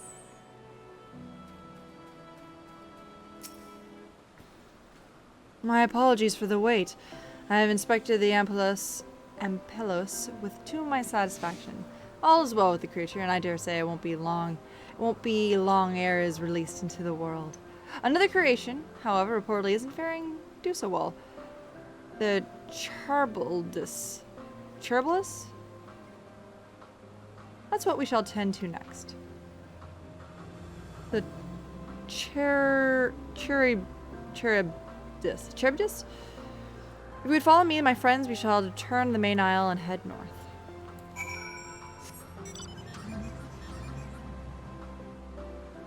Yeet! Yeet! Nope.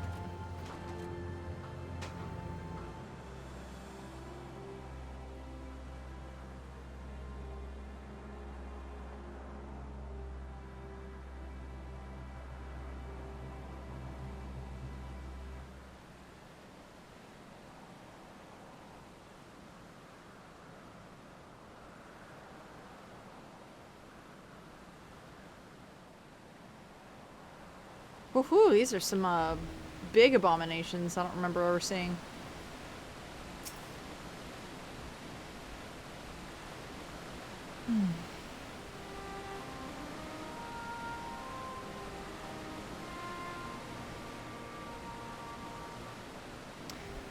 I understand there's a problem with one of the Charybdis.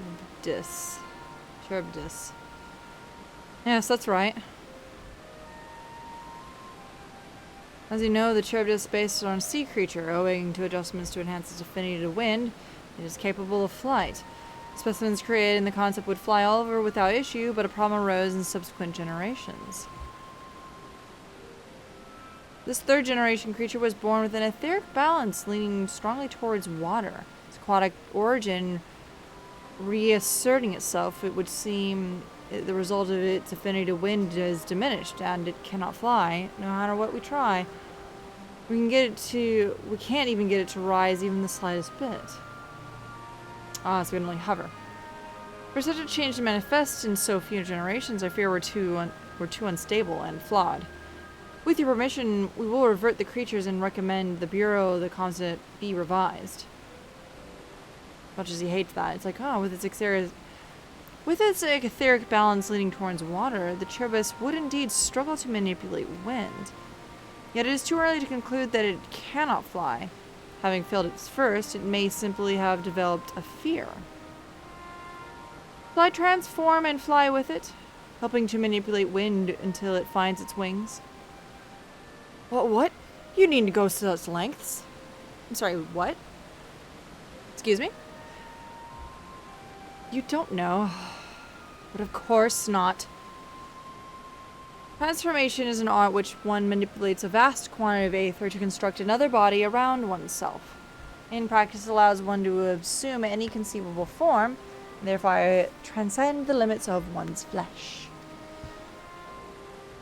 Yet, convenient though it may be, transforming in the presence of others is considered vainglorious in the extreme, and uncouth and unseemly as running about robeless. Shameful. Robeless.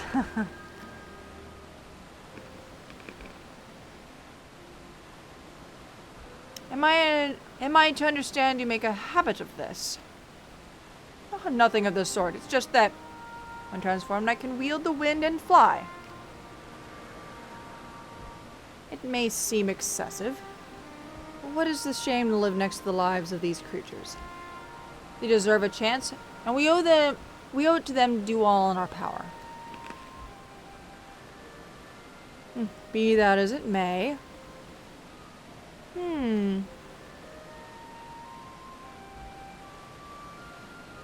Yes, I believe I have a solution. Emetsalk, may I trouble you to move that Charybdis away from its fellows?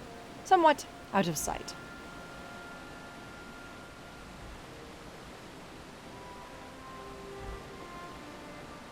Meanwhile, I'd like the rest of you to help me prepare here. What mischief are you scheming now? No mischief, I assure you. I would but spare you the need to report to your colleagues that Hermes committed an indiscretion. So have a little faith and run along.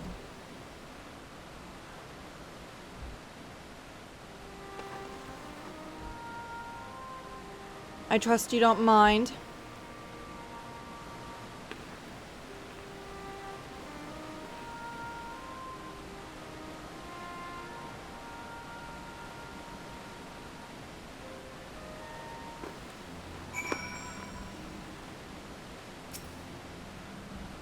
Emetsalk is out of sight?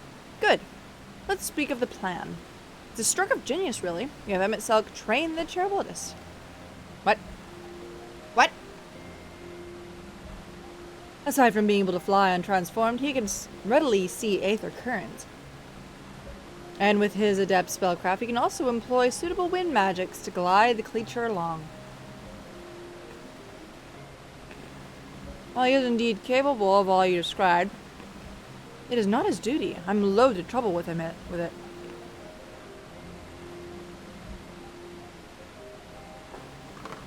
Okay, one more and then no more. They're too crunchy. They're too crunchy and delicious. Don't be. As I mentioned, it would also be for his own sake. With that settled, let's begin at once. Zalora, I want you to go to Emmett Selk. Tell him that you have a favor to ask. He will be disinclined to cooperate at first, but you mustn't be discouraged. With our friend, the trick is to be unflaggingly persistent. Off you go now, and good luck. A favor to ask. Great. Perfect.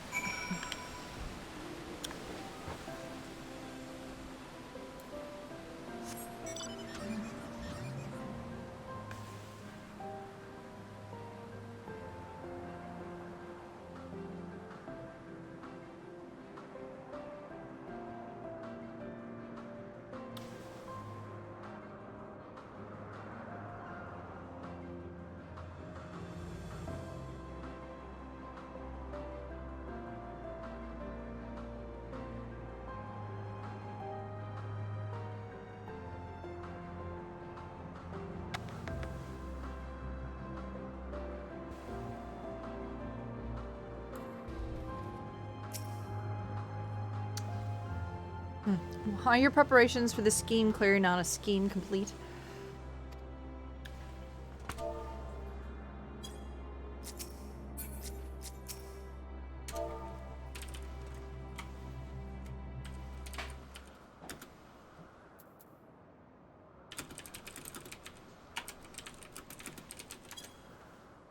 Oh, no you don't. I'm not lifting a finger.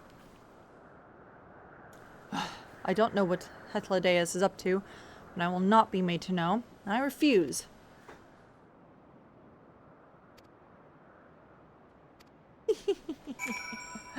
Alright, hold on. Hold up. Say, please, comma, Emmett Selk. Please. It worked. Please. No, no, no. You are not foisting this nonsense on me. This is fun as I'm hell. given to understand you have the power to help the Charybdis, and should be quite willing to do so. The Cryptus. There we go. Thank you. And so I appeal to your better nature, most benevolent Emmett Selk. Please teach her to fly. Most benevolent. God damn. Or else Hermes will transform. Right now. Right now. It's like, Now, there's no need to go quite that far. Altruism is its own reward, as I'm sure he would agree. Oh, would he now? And who contrived to put me in this position, pray tell? oh, they're so gay. Nothing so devious. I merely suggested a possible course of action. Oh, they love each other so much. It's wonderful. Please, Emmett Selk. Please. Please. Oh, God. The extra P in the please. Ugh. I did not come all this way to play nursemaid to your creations. I thank you to remember this favor and let it be the last.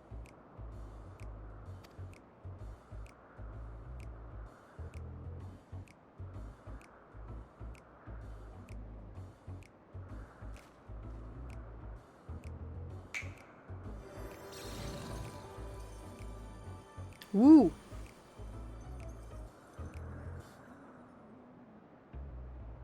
I will aid it once it has taken to the air.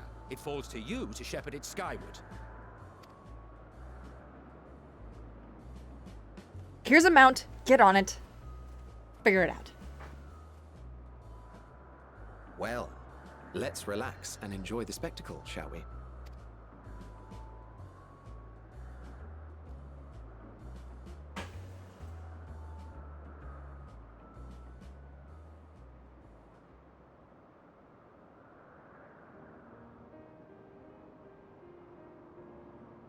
You were wondering why Emmett Selk joined the convocation.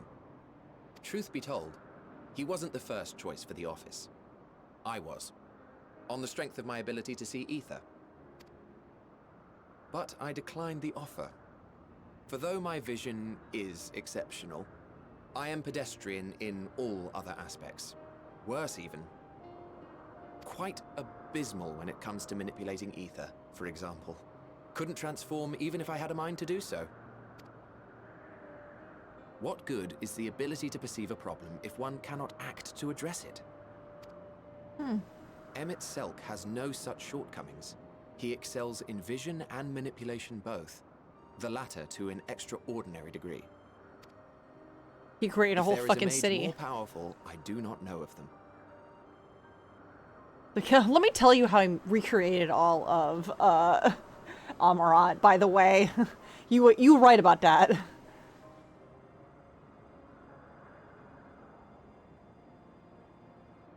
Thus did I recommend him for the office in my stead. And I wasn't the only one. Far from it. Countless others vouched for his skill and character. People the world over, to whom he had previously lent a helping hand. Oh, how surprised he was. Claimed he hadn't done anything remarkable for anyone. Modest to a fault. He deserved every bit of acclaim he received. Yet he may well have gone unappreciated were it not for a mutual friend. Azem? A singular soul who can't help but involve herself in the business of others. Where she walks, excitement is certain to follow. Her antics irritate Emmett Selk to no end. But much of his grumbling stems from genuine concern. When our friend calls, he never fails to answer and lend his talents. And in the course of doing so, he himself came to be recognized and respected by those around him. They are truly remarkable individuals, and I'm proud to call them friends. To help them realize their dreams. This will be my greatest contribution to our world. And when they have fulfilled their respective purposes, so too shall I have fulfilled mine, and together we may return to the star. Look at me, spilling my innermost secrets. I can't seem to help it with you. I can only assume it is due to the color of your soul. I just don't understand how you can be so alike and yet so different. Oh, I wish sure I could fucking tell you about that, buddy. Well done, my pet. Well done.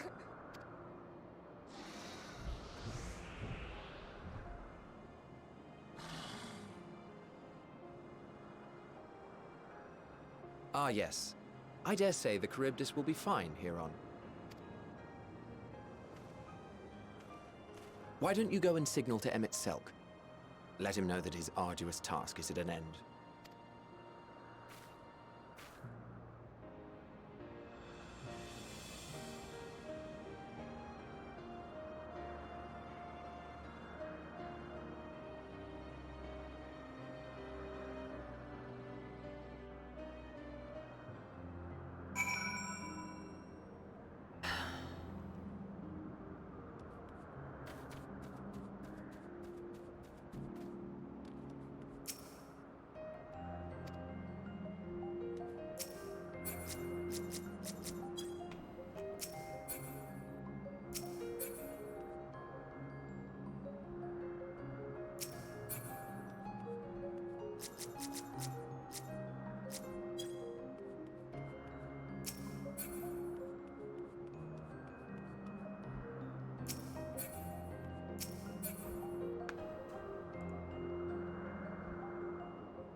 Uh-oh.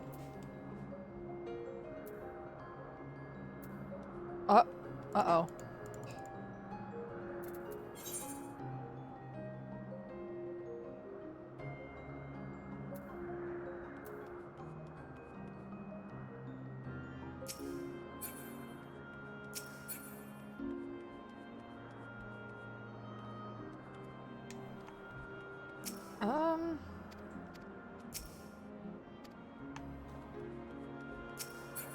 Oh shit, uh-oh, that's a glitch.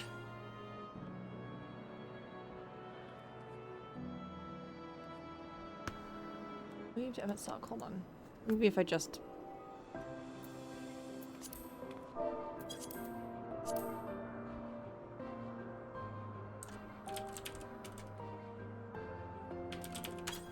Oops.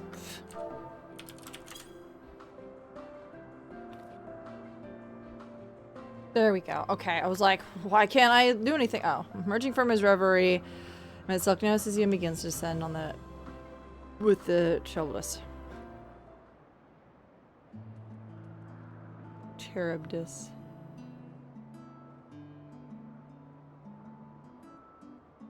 I have no words to express my gratitude. Thanks to you, the Cherubus has learned to fly.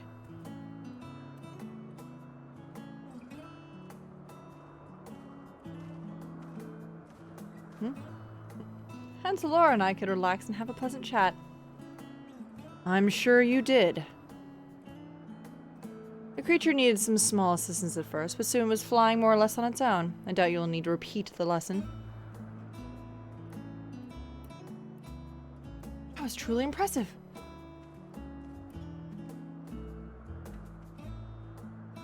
I witnessed it all from afar. The Cherubus flies. Indeed, with this we've proven that even a creature with skewed etheric balance is capable of flight. Though we help to achieve this, Cherubus is a herd animal. They may well aid their struggling kin in like fashion when the need arises. Keeping this in mind, would you continue observing them? I bid you continue observing them. If that is what you want. But if I may say so, rather than hoping an idealistic possibility comes to pass, would it not be simpler to have the concept adjusted? That way we could guarantee that anomalies such as this specimen would never be born in the first place. These creatures are already here. We will spare no effort in giving them a chance to survive. As you wish, Chief. As you wish.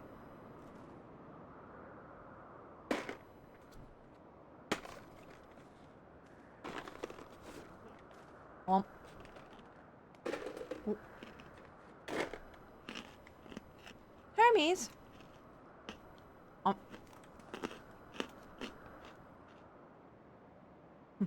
I'm fine. Don't worry.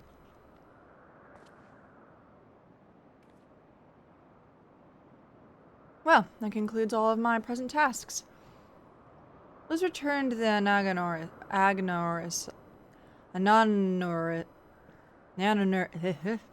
Let's return for now. The Anorisis? Oh my god.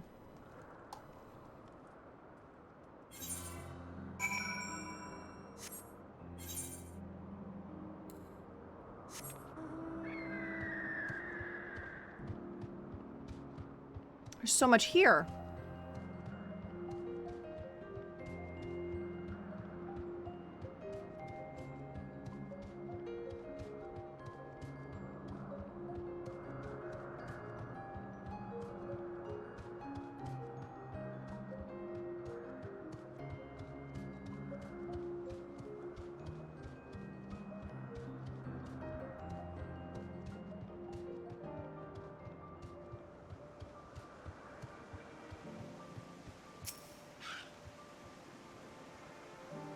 What?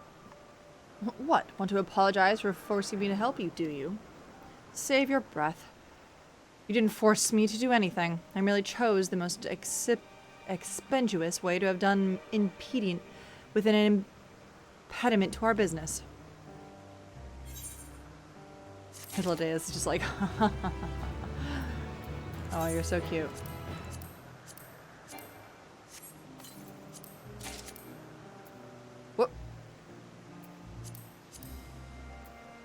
Gotta get rid of some pants.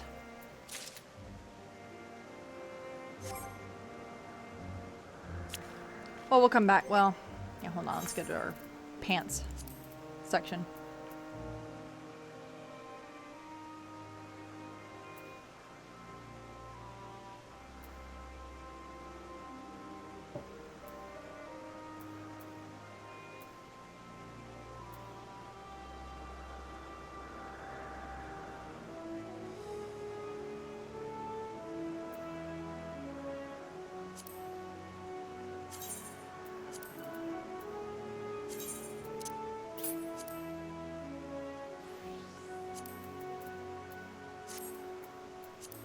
Okay. You good, Hermes? Zelda. Tell me, Zalora. In the course of watching me, have you learned aught of value?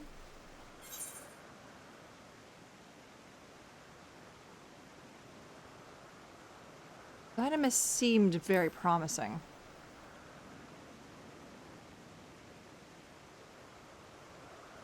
Dynamis, you say? Curious that such an obscure phenomenon should be of interest to you.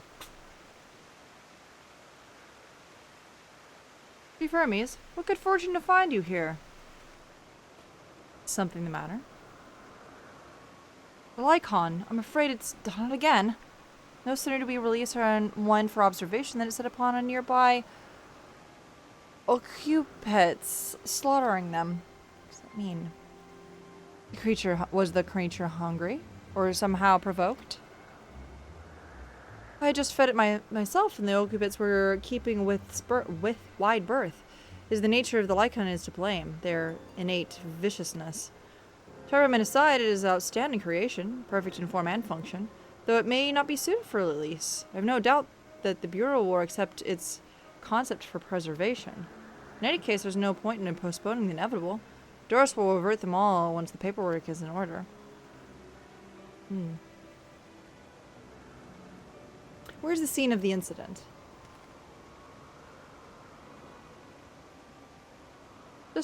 Just off the path of the 12 Wonders.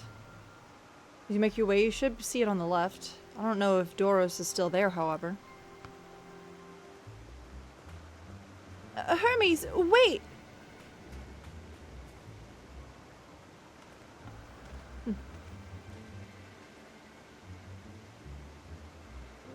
If it is part of his work, then I would observe. We follow.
Urgrant. That's actually a very good name for these.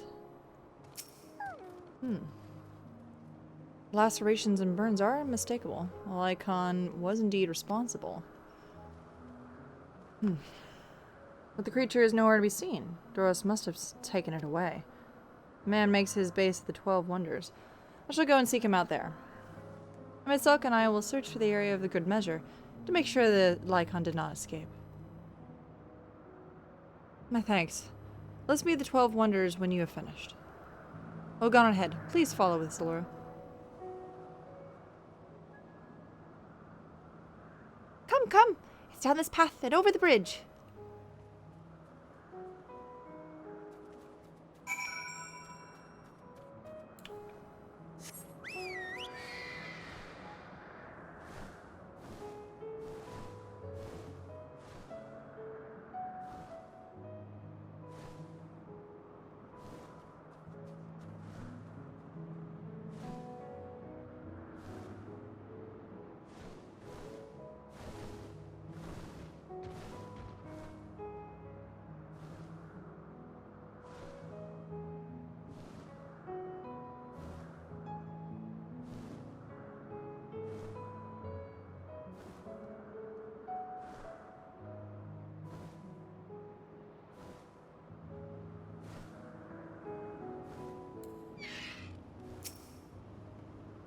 There it is, the 12 Wonders. Hermes is looking for Doros. Let's look for Doros too.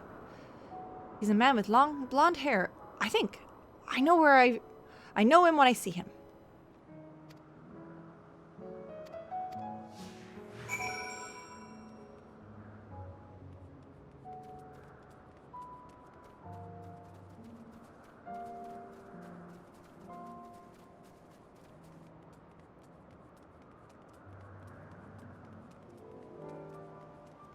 Pretty sure that's a long brown woman.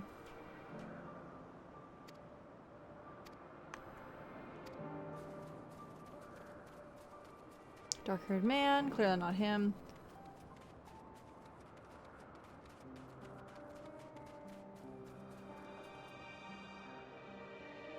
You know, that may change it. I must probably have to talk to them.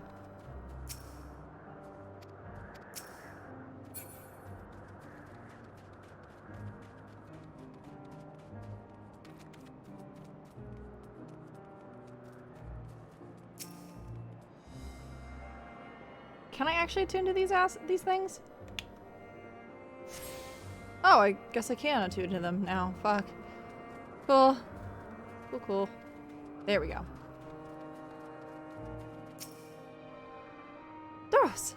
That's Doros! Well now, if it isn't Medion, what brings you here?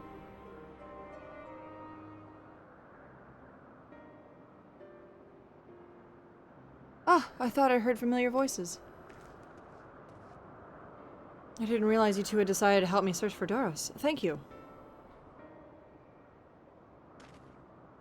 You're in charge of the Lycanus, I believe. Where are they now? Out in the fields, in restraints. Frenzied as they were, I couldn't return them to Kitsis. Once I've submitted my report, I'll see them reverted without delay. And as he says, the beasts are indeed quite ferocious. Oh, you're one of the 14. What brings you here? Nothing you need to concern yourself with, as you were. We've heard the news that a Lycan slaughtered Occupets. As the observer in charge, are you of the opinion they are not fit to be released? Aye, I am. Their abnormal aggression and exceptional strength makes for a highly problematic combination. It matters not that they were released. Lycanus would threaten other species and upset natural order. Could it be that the specimens observed are an outlier? Highly unlikely. We've created a good many of them, all exhibit the same tendencies. When we used Karyos to begin with the fresh slate, their behavior was unchanged. Karyos? A memory reconfiguration system. The chief himself created it. It allows us to erase or alter memories, though we may observe creations in different environmental conditions without needing to remake them from scratch. Quite impressive, and potentially dangerous, depending on the intensity of the etheric emissions. Pashtaro may wish to have words with you. Rest assured, I've kept all valleys within prescribed limits, and to prevent misuse, its application is limited to those authorized by the Chief Overseer. Do not misunderstand. To manipulate a subject's memories is an intrusive act I deeply abhor, but it is preferable to extinction. Come now, Chief, it's not so... let's not be so melodramatic. What was born of Aether is simply being reduced to its original state. I know distinctions concern you, but we mustn't lose sight of a bigger picture, making rational choices for the sake of a more prosperous star. If a creation cannot be properly studied, even with the aid of Karyos, we remake it. If a creation is deemed detrimental existence, we unmake it. 'Tis for the greater good, and none question the necessity of such a routine process. I understand these things, I do. I would never think to unleash a clear and undeniable threat to the world. Yet, insignificant though their individual lives may be next to all creation, it is all the Lycanos have. Before we seal their fates, we owe to these beings to exhaust all options, to ensure that nothing has been overlooked. If you insist, let me provide you with a full report, then may we take it from there.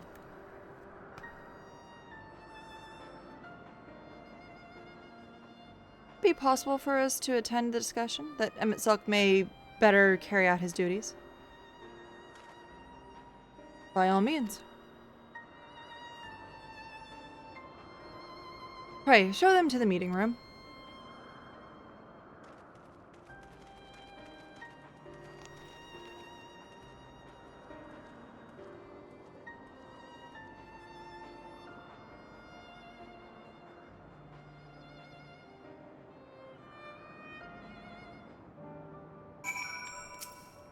And Nantucky.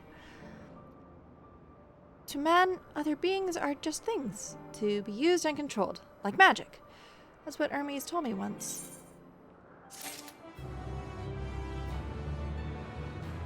Oh boy. Okay. Let's see. You know what? That's a pretty good Final Fantasy stream right there. Mostly because I will have to edit this later. But yes, thank you guys so much for joining me today. I will start the next focus on this likely tomorrow. I know I was going to do a little bit of sewing on stream today, but I ended up getting busy doing a bunch of stuff anyway, so didn't end up doing that. So I will see you guys tomorrow. Y'all have a good night.